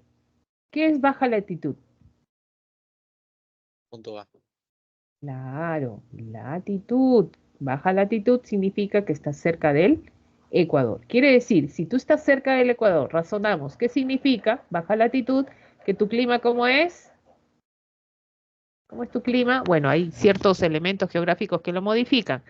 El clima es tropical, ¿ya? Pero dice climas de bajas latitudes, o sea, un clima tropical. ¿Qué significa? ¿Va a haber congelamiento de agua ahí, chicos? ¿Va a haber No. racionamiento? No, pues, y esto es falso, pues. Claro, pues, ¿no? Profesora, entonces, ¿cuál sería correcto cuando diga zonas de regiones polares, ¿no? Zonas de altas, ¿no? Bajas temperaturas, ¿no? Eso sí, ¿ya? Pero acá no. Muy bien, la respuesta vendría a ser la clave D, ¿ya? A ver, esto creo que lo pueden resolver, ¿ya? Yo creo que esto sí lo pueden resolver, sí lo pueden resolver. ¿Esto quieren o el ejercicio 4? ¿Cuál? Voy a resolver dos nomás, chicos. A ver, esto sí lo pueden resolver. Si la 3, ya, vamos. La erosión hídrica es un proceso que genera disgregación, separación, transporte y sedimentación de las partículas de rocas por la acción del agua. Su intensidad es según el contexto de los procesos geológicos. Respecto a ello, señale cuál de las siguientes alternativas es incorrecta. ¿Ya? Acá hay una cosita muy pequeña que dice que es incorrecta. Muy bien, vamos. Los suelos con mayor contenido de arena son más susceptibles a la erosión debido a que son menos cohesivos. Así es, pues. Está lleno de arena, viene el viento, transporta esas partículas a otro lugar. Eso es correcto. La cobertura vegetal protege al suelo del impacto directo de las gotas de lluvia. Sí, eso es correcto siempre. Y eso siempre recuérdalo, ¿ah? Cuando hay vegetación, la erosión es casi nada, ¿ya? Porque cuando llegan las lluvias en una zona donde hay mucha vegetación, la lluvia cae, ¿qué pasa? El agua se infiltra en la parte interna. Entonces, este suelo ya no se desgasta y ¿qué sucede? Ya no hay deslizamientos ni caída de huaicos cuando hay fuertes lluvias, pues, ¿no? Eso deberíamos hacer para que no caigan tantos huaicos, pero justamente esto es correcto, ¿no? Y reduce la velocidad del flujo del agua, eso es correcto, ¿ya? Dice, actividades humanas como la deforestación, agricultura intensiva, construcción de caminos sin medidas de control aceleran, claro, de todas maneras, eso es correcto. Dice, tenemos las laderas con menor pendiente, o sea, las laderas, a ver, laderas, mayor pendiente es esto, ¿no? Caída, así, ¿no? Menor pendiente es que no tiene nada, pues, ¿no? Eso sería así, ¿no? Así, una cosa así, ¿no? ¿Qué te dice? Las laderas con menor pendiente son más susceptibles debido a que el agua fluye más rápido y tiene mayor capacidad de arrastre. Mm, a ver, observamos eso. Esa es la falsa, ¿no? Porque no, pues, o sea, cuando es menor pendiente, obvio que va a haber menos velocidad de caída, ¿no? O sea, menos arranque. En cambio, cuando es mayor pendiente, hay más arranque, hay más fuerza por parte del agua, ¿no? Y el otro que dice, a ver, la materia orgánica aumenta la cohesión del suelo, la cual reduce el proceso de erosión. Claro, porque ayuda a mejorar la estructura del suelo, ¿no? Aumenta su capacidad para retener agua, ¿no? Y esto es crucial, sobre todo para mantener la parte fértil, fértil del suelo, ¿no? Para fomentar o desarrollar la producción agrícola, que es importantísimo, ¿ya? Bueno, chicos, ahí, por ejemplo, estas fotos no me convencen, no sé por qué. Las marmitas, por ejemplo, ¿ya? Las marmitas, acá te pongo otra foto de otra marmita. A ver, estas son marmitas, ¿ya? Estas son marmitas, miren, y esto se da sobre todo, en este caso, por la acción necesariamente, ¿ya? De los ríos. Esto se forma en la zona de los ríos. Estos son los loes, ¿ya? Estos son los loes, por ejemplo, que les han puesto ahí con otra fotito, que no me convence mucho, ¿ya? No me convence mucho, pero le pongo otra fotito para que vean, ¿ya? Los loes, ahí, agradación, tenemos ahí, ¿ya? Esto que los vientos generan la depositación. Es un proceso geológico de muchos años, esto de la formación de loes, ¿no? Los tómbolos sí, las marmitas, los circos, que bueno, los circos se han formado necesariamente por sistemas de montañas, acá, en las zonas altoandinas, donde ha habido desgaste, ¿ya? Desgaste, en este caso, de hielo, se han depositado y han formado, por ejemplo, lagunas, ¿no? En las zonas altas. Muy bien, chicos, acá tienen las claves, ¿ya? Claves de la semana 4 de geografía. Ahora sí, pasamos a la parte de educación cívica, ¿no? Espero que haya quedado un poquito tema de... Vamos a seguir generando preguntas conforme... Miren, mi estilo de trabajar es el siguiente, ¿no? Desarrollo una semana y la siguiente semana estoy generando, pues, ver cómo hemos visto los temas y cómo vamos, ¿ya? Vámonos, entonces, nos toca ver lo que vendría a ser la ciudadanía, derechos y deberes, mecanismos de participación ciudadana, derechos de participación ciudadana y control ciudadano. Bueno, la semana 4 es un tema grande en geografía porque han venido muchas preguntas relacionadas a este tema, ¿ya? Y hoy día estamos a la boca de todo, pues, ¿no? Por ejemplo, empezamos. Profesora, yo soy ciudadano. Bueno, si tienes 18 años, ¿ya? Y tienes, en este caso, la inscripción correspondiente, ¿no? En la RENIET, y tienes tu DNI, yo te puedo considerar un ciudadano, porque ya estableces tu condición jurídica política. Profesora, no entiendo. O sea, en la mayoría de edad, no solamente que tú que tengas, por ejemplo, 18 años y ya, soy mayor de edad, puedo hacer lo que quiera. No, bueno, eh, en la Constitución dice que es la ciudadanía hasta los 18 años, ¿no? Pero eso no significa que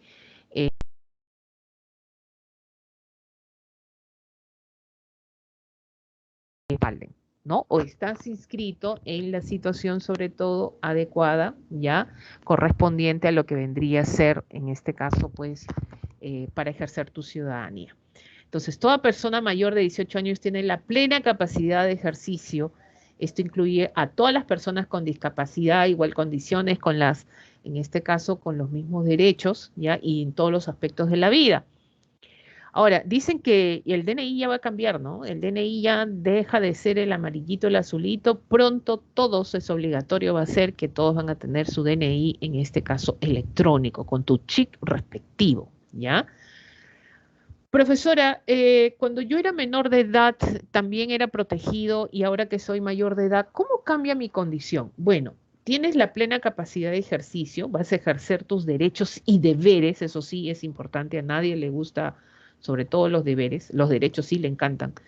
Implica compromiso frente a la sociedad. Cuando tú eras niño, ¿no? ¿Qué decían, no? Ay, el niño, ay, el niñito, bueno, el niñito. A ver, habla Pepito Juan. ¿Ya? Ya, hablaste muy bien.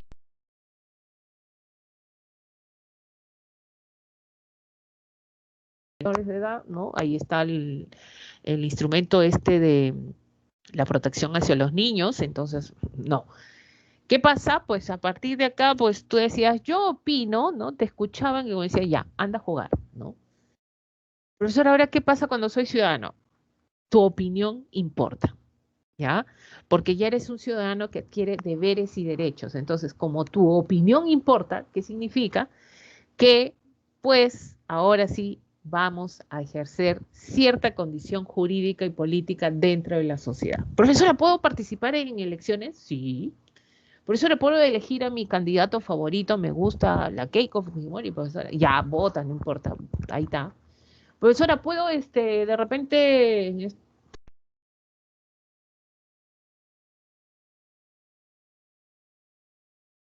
a generar una representatividad en la sociedad?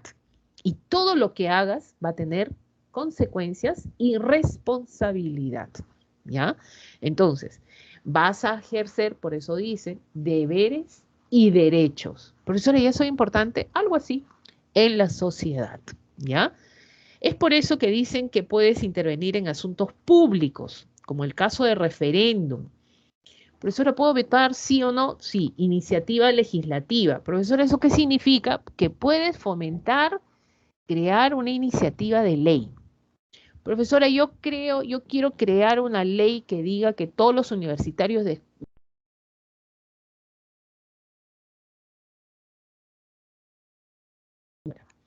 así, presenta tu ley, a ver si te la reciban. Un poco discriminatoria tu ley, pero preséntala. Puedes hacerlo. Ya sabemos los requisitos, es difícil, ahí está. Más fácil tener un congresista, creo, en el Congreso de la República. Puedes revocar autoridades. Autoridades son revocadas aquellas que han sido elegidas por voto popular, ¿no? Profesor, el presidente, no, al presidente no se le revoca ni a los congresistas, ¿ya? El pueblo,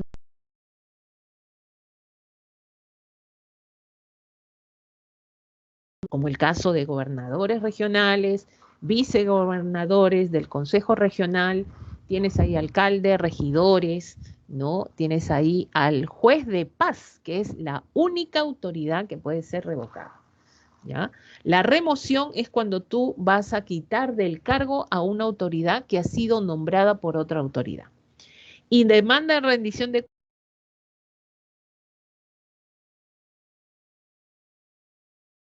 cuenta que yo no sé qué está haciendo, que pide, y tienes que hacerlo con un conjunto de ciudadanos con una cierta cantidad de firmas para que puedas solicitar la demanda de rendición de cuentas. Mira, todo lo que eres es accesible cuando tú ya eres ciudadano. Es por eso que el artículo 3 del Código Civil habla de la capacidad jurídica. En un primer momento,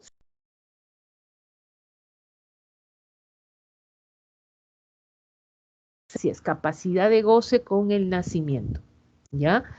La actitud que tiene el sujeto, porque es ser titulado de deberes y derechos, ¿no? Ahí te van a proteger, bueno, estás iniciando, sobre todo tu vida, desarrollando, ¿no? Etcétera, y de esa manera vamos a ver que en este caso, pues, aparte así nuestra capacidad, en este caso jurídica.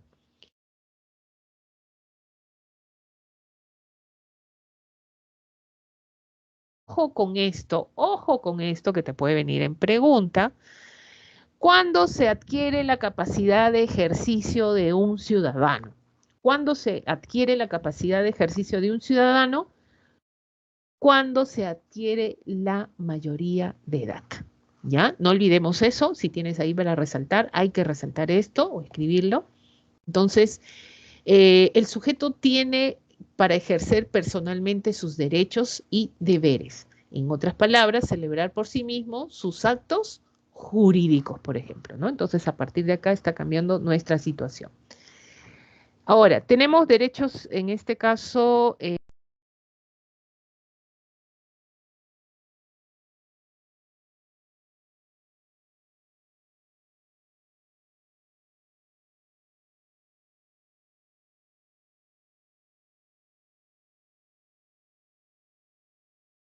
yo quiero poner en pausa mis derechos, profesora, por un tiempo, ¿no? Profesora, Ojo, disculpe que le sí, interrumpa. dime. ¿Hay posibilidad de que quite el mensajito que está ahí abajo? Porque no deja leer. Pero vamos a ver, ¿ya? Sí, porque yo también me estoy dando cuenta que no. A ver, un ratito, ¿ya?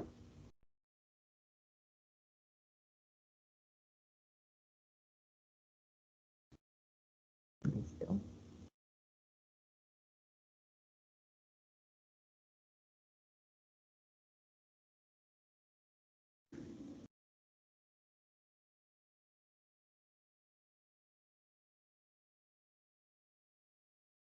Ahora sí, mejor. Muchas gracias. Ya. A ver, nos vamos entonces a lo que es como les decía, que los derechos no pueden ser retenidos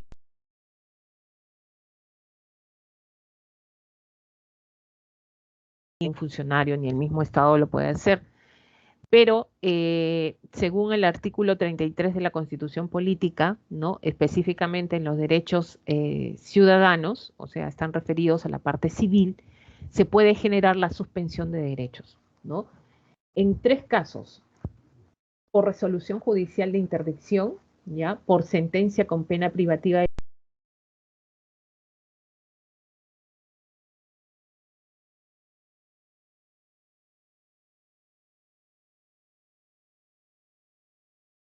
Una acción judicial, es verdad, ¿ya? Por la cual una persona se le declara de todas maneras incapaz de ejercer sus derechos civiles por sí misma, ¿ya? Pueden pedir interdicción, en este caso de esta incapacidad, su cónyuge, la persona, la esposa, ¿no? En este caso, parientes cercanos de familia, y si no existen ni cónyuge ni parientes, puede hacerlo el Ministerio Público. Pueden ser objeto de interdicción quienes, ¿no? Los pródigos, los que incurren en mala gestión, los ebrios habituales y los toxicómanos. Lo que pasa que con esta resolución, tú generas que esta persona, cuando tú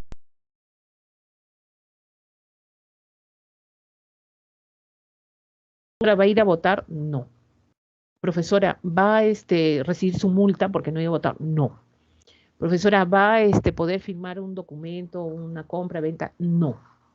Entonces, esto se hace no para perjudicar a la persona. Ojo, esto necesariamente está...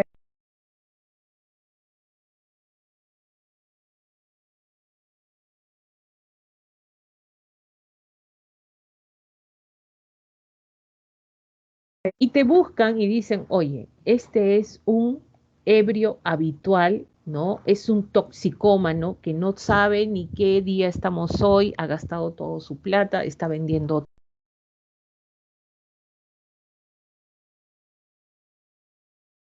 familia, presenta ante el Poder Judicial lo que es un proceso de interdicción, ¿no? Puede ser también personas con, en este caso, que tengan retraso.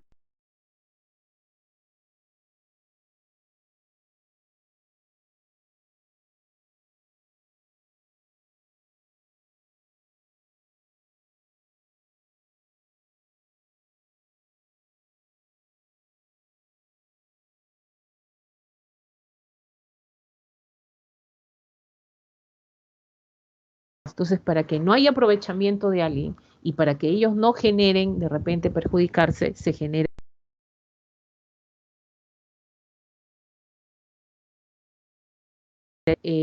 van en contra de su familia, tienden a gastar tanto dinero, ¿no? Por ejemplo, esto de la ludopatía que tienen y perjudican a la familia, ¿no? Directamente, ¿no? Entonces uno puede pedir una resolución de interdicción, esto lo da un juez, ¿ya? Ojo que esto es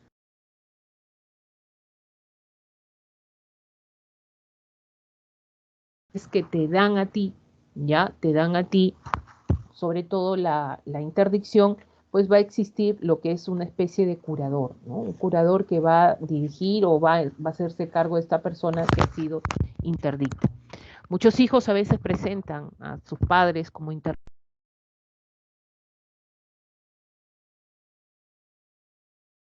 por ejemplo, ¿no? O demencia senil, por ejemplo, que va a generar pues que los hijos tengan a pedir para que los hijos asuman toda la carga económica finalmente, ¿no? O todas las propiedades que tengan los papás o toda la parte económica que tengan los papás, ¿no? Entonces, esto se realiza de esa manera. Profesora, ¿un discapacitado? No, no. Toda persona que pueda expresar libremente su voluntad,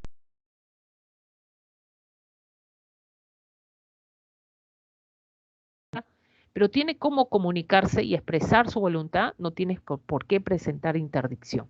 ¿Ya? Ahora, si es ciego, mudo y es toxicómano, ya, pues es otra cosa, ¿no? Entonces,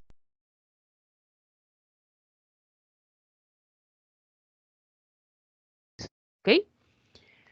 Ahora, la sentencia con pena privativa de la libertad también lo realiza un juez. Tiene que haber una sentencia judicial de por medio. Profesora, me han condenado a 5 años de pena privativa de la libertad. ¿Qué significa? Que tus derechos ciudadanos van a ser suspendidos por esos 5 años. Profesora, quiero pedir permiso para ir a votar. No, se suspende. ¿Ya? Profesora, ¿y cuándo lo recupero? Lo recuperas cuando sales libre. Automáticamente sales del recinto penitenciario y estás recuperando tus derechos.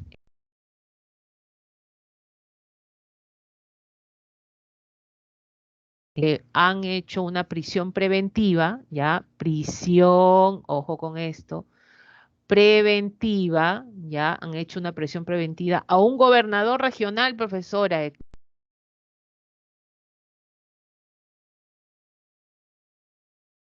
política y ha salido elegido. No dicen, profesora, que cuando uno está en la cárcel, porque acá yo veo una fotito de la cárcel, ¿ya? ¿Se suspenden sus derechos ciudadanos, profesora? No, ojo, ojo, tiene que haber resolución de un juez, una sentencia donde te priven de la libertad. O sea, cuando un juez dice, resuelve, te sentencio a 5 años, es ahí donde se genera la suspensión.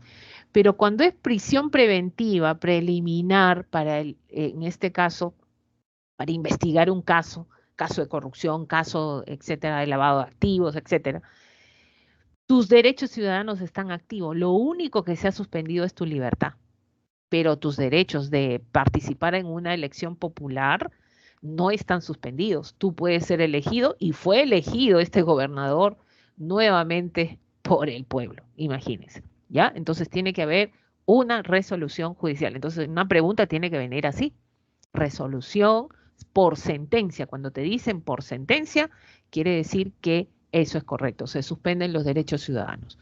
Y también de la misma manera por sentencia con inhabilitación de los derechos políticos. Profesora, ¿qué significa? Me inhabilitan políticamente en todo cargo público, no vas a poder participar. El caso del expresidente es Vizcarra, ¿no? Lo inhabilitó el Congreso directamente, donde no puede fundar. Ahora, esta inhabilitación de derechos públicos, este es por ser el presidente, ¿ah? También la inhabilitación lo hace un juez por ahí. Ya, también, claro, pero acá el Congreso no va a poder, por ejemplo,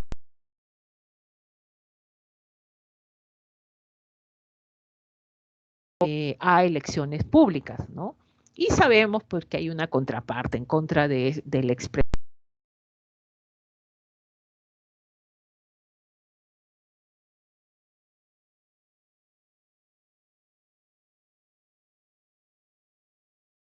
¿Ya? Y recuperas nuevamente tus derechos cuando pasa tiempo de tu sentencia, justamente.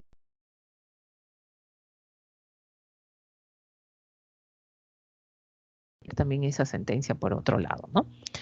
Pero bueno, también existen los deberes y los deberes están asociados, por ejemplo, tenemos honra tu patria, protege los intereses nacionales y contribuir. Profesora, estos son deberes que tengo que cumplir sí o sí por ser ciudadano, eso sí es correcto, ¿ya?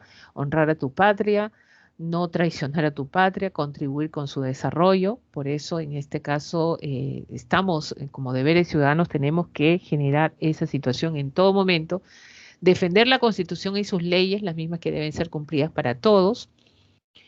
A la pobre Constitución que no la han hecho, ya nuestro deber como ellos es, en este caso, salir a defender también la Carta Magna que no nos rige a todos. Profesora, pero no me dejan, yo quiero salir a defenderla. Bueno, lo dice la misma Constitución también, que es un deber prácticamente de todos nosotros, ¿no?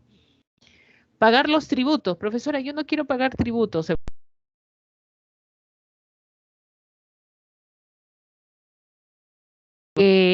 Hay embargo de bienes, ¿ah? Cuidado con eso, ya deben efectuar el pago al Estado, esto es obligatorio, es un deber que debes hacer. Profesora, ¿para qué todo esto a plata, profesora? Pues ya sabes a dónde va, paga para pagar a las autoridades del Estado, para construir más colegios, hospitales, pistas, etcétera, ¿no? Para eso sirven los tributos, deberían servir siempre, ¿ya?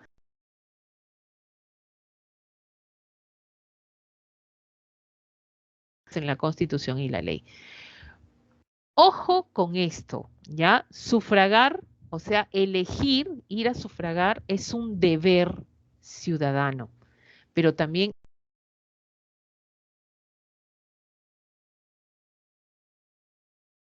los dos, ¿ah? Ojo con esto. Entonces, ¿cuáles son estos mecanismos que tenemos de participación?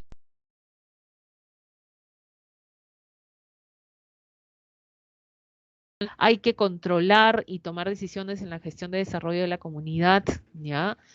Formas de participación ciudadana la tenemos acá, ¿no? Tenemos derecho a la participación, esto es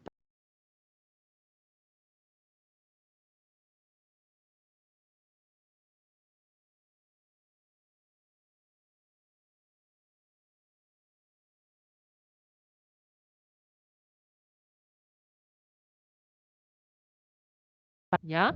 Y un deber que es, ¿por qué? Porque es obligatorio, lo establece la Constitución. ¿Qué pasa si no vas a votar? ¿No vas a sufragar? Pues hay una multa de por medio que tienes que acatar, ¿ya? Bueno, elegimos autoridades políticas. ¿Cómo es el voto? Según la Constitución es personal, igual, libre, secreto, obligatorio hasta los 70 años. Un abuelito que tiene 70 años, ¿está obligado a ir a votar? Tiene 70 años, dice que quiere ir a votar. ¿Está obligado o no está obligado? ¿O ya es facultativo su voto? ¿Cuál será? A ver, ¿ustedes qué dicen? A ver, 70 años, tiene 70 años. ¿Es facultativo o es obligatorio?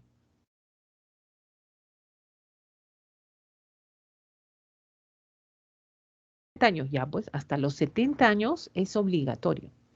Cuando tenga 71 años ya es facultativo, ¿ya?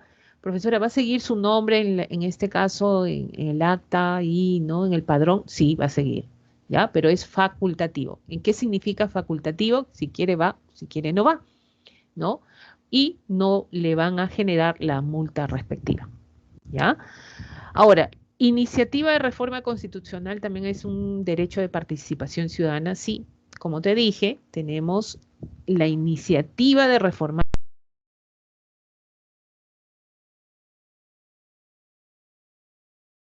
¿no?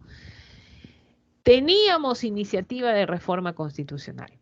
Ya, en este caso, dice, le corresponde al presidente de la República y a los congresistas y a los ciudadanos conforme a ley.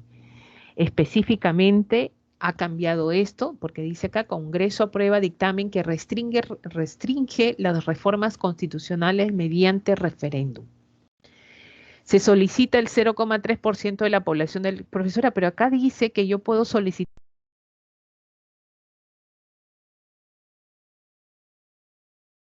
Quiero reformar parte, un artículo o toda la Constitución. Ya. Ojo, pero ¿quién aprueba todo esto? ¿Ya? ¿Quién lo va a aprobar? El Congreso. O sea, tú puedes solicitar, tú puedes tener la iniciativa, tú puedes, sí, sí, sí, muy bien, pero en este caso, ¿ya? Lo tiene que aprobar el Congreso. De todas maneras, el Congreso siempre tiene esa facultad, ¿ya? Le corresponde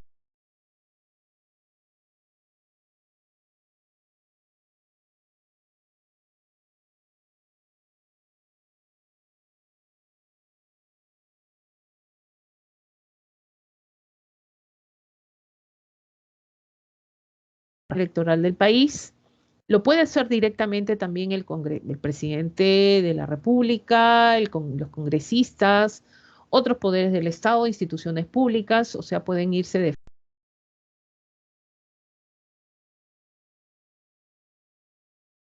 Nosotros como ciudadanos necesitamos el 0,3% de la población electoral del país y tiene que pasar por un proceso, ¿no?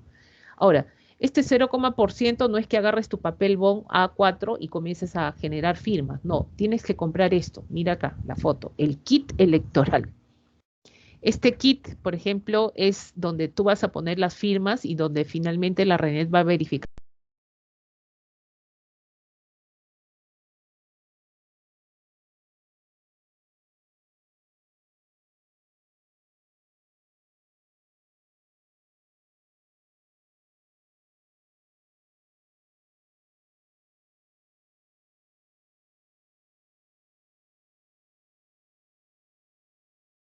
Referéndum es la facultad de los ciudadanos para someter a consulta la aprobación o modificación de alguna norma.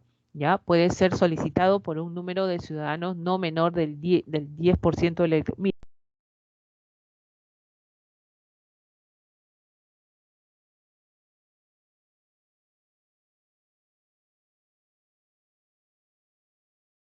Necesitas para solicitar un referéndum, los ciudadanos cuánto necesitan, y la respuesta era 10%. Es la facultad entonces que tenemos nosotros de someter a consulta. Ahora, con respecto al referéndum, ¿no?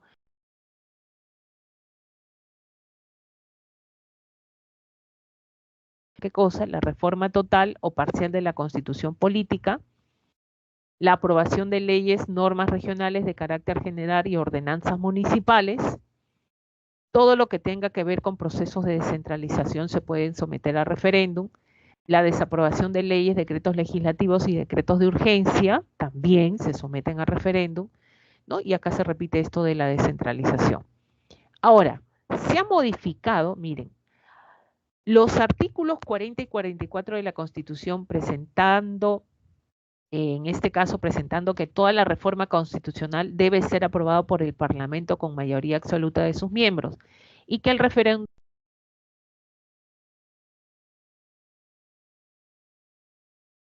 No sé si entendiste eso. Profesora, ya no puedo yo solicitar referéndum como ciudadano, se acabó tu participación. Profesora, ya no, ya no. Profesora, pero ahí dice el 10%. Ya, ok, el 10%. Si el presidente de la República solicita esto al Congreso, el Congreso tiene que dar la disposición para que se genere la consulta, ¿no? Ahora, se produce el referéndum.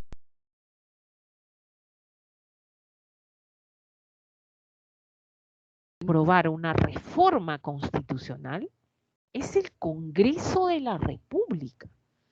Y miren, tiene que ser aprobada con mayoría absoluta. Y esto es difícil en nuestro Congreso, pues. Es más difícil que, no sé, más fácil es ingresar a San Marcos, creo ya. ¿Ah? Pero eso con mayoría absoluta, no, pues, o sea, para reformar la Constitución, o sea, si tú quieres hacerlo a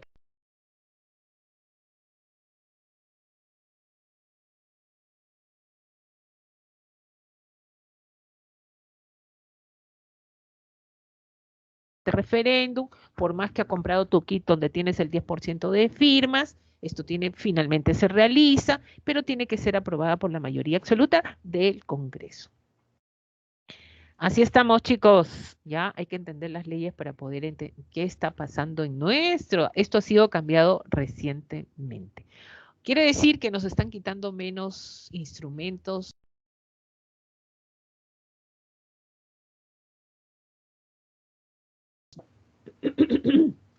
Ya, fíjense en esto porque de acá viene una pregunta en el ejercicio, me parece.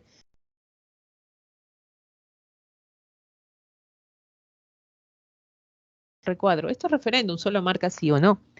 Aprueba la reforma constitucional sobre la conformación y función de la Junta Nacional de Justicia. Claro, porque se acabó el Consejo Nacional de Magistratura.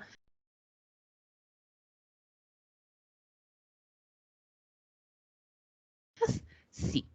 ¿Aprueba la reforma constitucional que regula el financiamiento de las organizaciones políticas? Sí. ¿Aprueba la reforma constitucional que prohíbe la reelección inmediata de parlamentarios, en este caso de la República? ¿Prohíbe? Sí. ¿Aprueba la reforma constitucional que establece la bicameralidad del Congreso de la República? Todos marcaron no.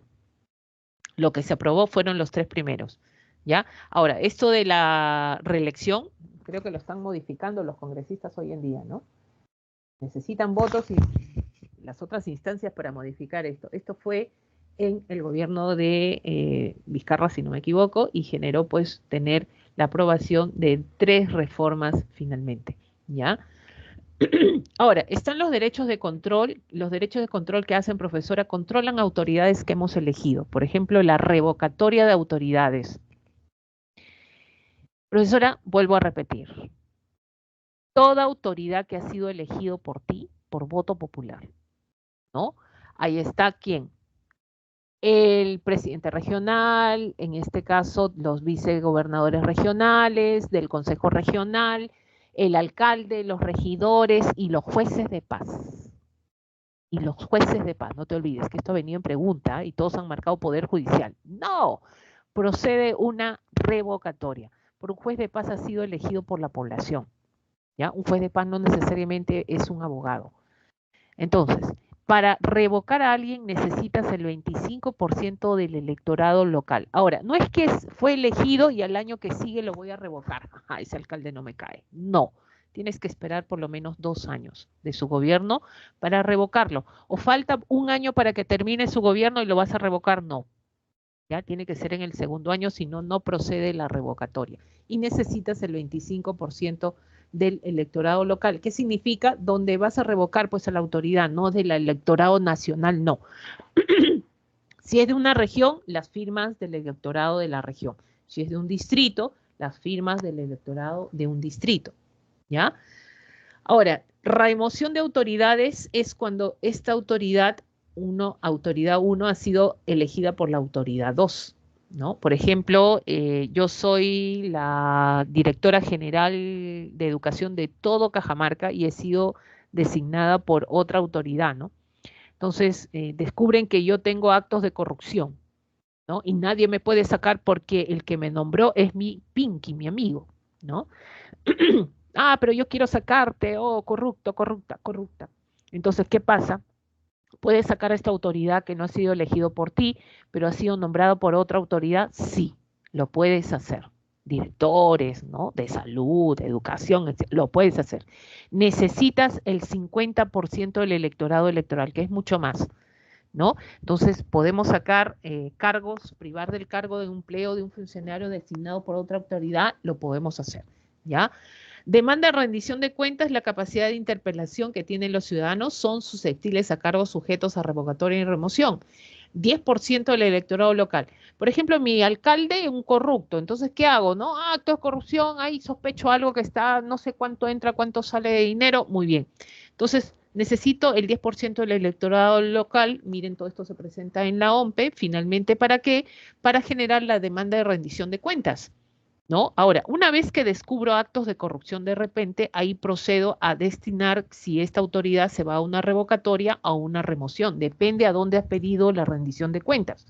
Si has pedido, por ejemplo, en una zona de la Dirección de Educación, por ejemplo, entonces es remoción, ¿no? Si descubres que esta autoridad ha sido, pues, ¿no? Ha habido malos actos por ahí. Pero si es en una alcaldía, si es una municipalidad, entonces has descubierto algo con la rendición de cuentas que se ha generado, entonces puedes presentar una revocatoria, ¿no? A eso se debe.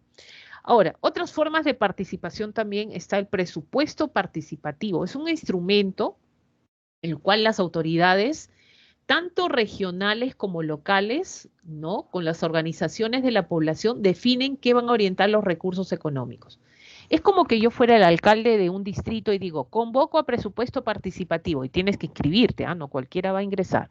Entonces tú organizas a tus vecinos y hablas de un proyecto, en este caso un plan de trabajo que tienes para tu zona, mejora de parques, jardines, y me lo haces saber en esta reunión conocida como presupuesto participativo. Yo me acerco y digo, miren, hay tanta plata, necesito saber cuáles son las necesidades que tienen y preséntenme sus proyectos. Entonces ahí comienzan las discusiones, ¿no? Yo primero, no, yo qué, y comienza a generar a lo que se conoce como presupuesto participativo. Gana el que más defiende pues su obra, ¿no? Por ahí no se necesita tal cosa, hay más necesidad por ese lado y en este caso, de esa manera el alcalde o la autoridad sabe qué es lo que está generando, en qué está generando los gastos en este presupuesto participativo y la gente también lo conoce. La consulta previa es el derecho de los pueblos originarios de ser consultados de forma previa, esto es una ley, mediante medidas legislativas, ¿ya? O administrativas que afecten directamente sus derechos colectivos, ¿no? Un proyecto que tenga el Estado en extraer mina, cobre o oro o plata, si haya un yacimiento minero en una comunidad campesina altoandina, tienen que ser consultados estos pueblos originarios, ¿no? Donde se les está ofreciendo la oportunidad de que van a tener tal cosa, beneficios, ¿no? Va a haber un cierto ingreso al presupuesto de estos pueblos originarios. Si ellos aceptan, bien, ¿no? Y si no, pues también ahí vienen, justamente cuando no se acepta, vienen estos conflictos socioambientales que se presentan necesariamente, ¿ya? Entonces ahí viene, pues, ¿qué ha pasado? Que muchas autoridades del Estado han obviado esta ley, ¿no? No han consultado y es por eso que mucha población ha salido a protestar en contra de eso, porque no ha habido el respeto ante la ley, ¿no? Y la consulta vecinal, ¿ya? La demarcación territorial permite a los ciudadanos elegir la circunscripción a la cual desea pertenecer o una determinada circunscripción. Entonces acá, por ejemplo, nosotros podemos ver a través de eso, es por eso que es necesario demarcar una zona con respecto a la otra. ¿Para qué? Para dónde pagar mis impuestos, dónde me corresponde. Imagina estar en el medio, yo no sé a dónde pertenezco, ¿no? San Isidro, ¿no? Por ahí de repente Magdalena están que se pelean, ¿no? Por las jurisdicciones al donde genera la competencia. Entonces, consultamos a la población a dónde quieren pertenecer y de esa manera saneas toda esta situación de demarcación territorial, ¿ya? De la sur, que es una forma también de generar participación ciudadana. Chicos, me ganó el tiempo. Acá tienen las claves de esta semana. Ya, esta es la semana de educación cívica. Esperemos que podamos, no se olviden que hay consultas académicas también a donde puedan recurrir cualquier cosa que no haya quedado claro. Ya, para la próxima también semana seguimos con la semana número, en este caso la semana número 5. Muy buenas, Profesora, muy buenos días. pero Sí, quedan dime. 10 minutos. ¿Hasta qué hora es? Ah, no, es 11:25, perdón. Sí, me pasé 5 minutos, de verdad. Si no, lo hubiera hecho en este caso, las preguntas, ¿ya? Por esta vez se me pasó un poquito. Muy buenos días con ustedes. Tengan un bonito día e inicio de semana también. Nos vemos. Hasta luego.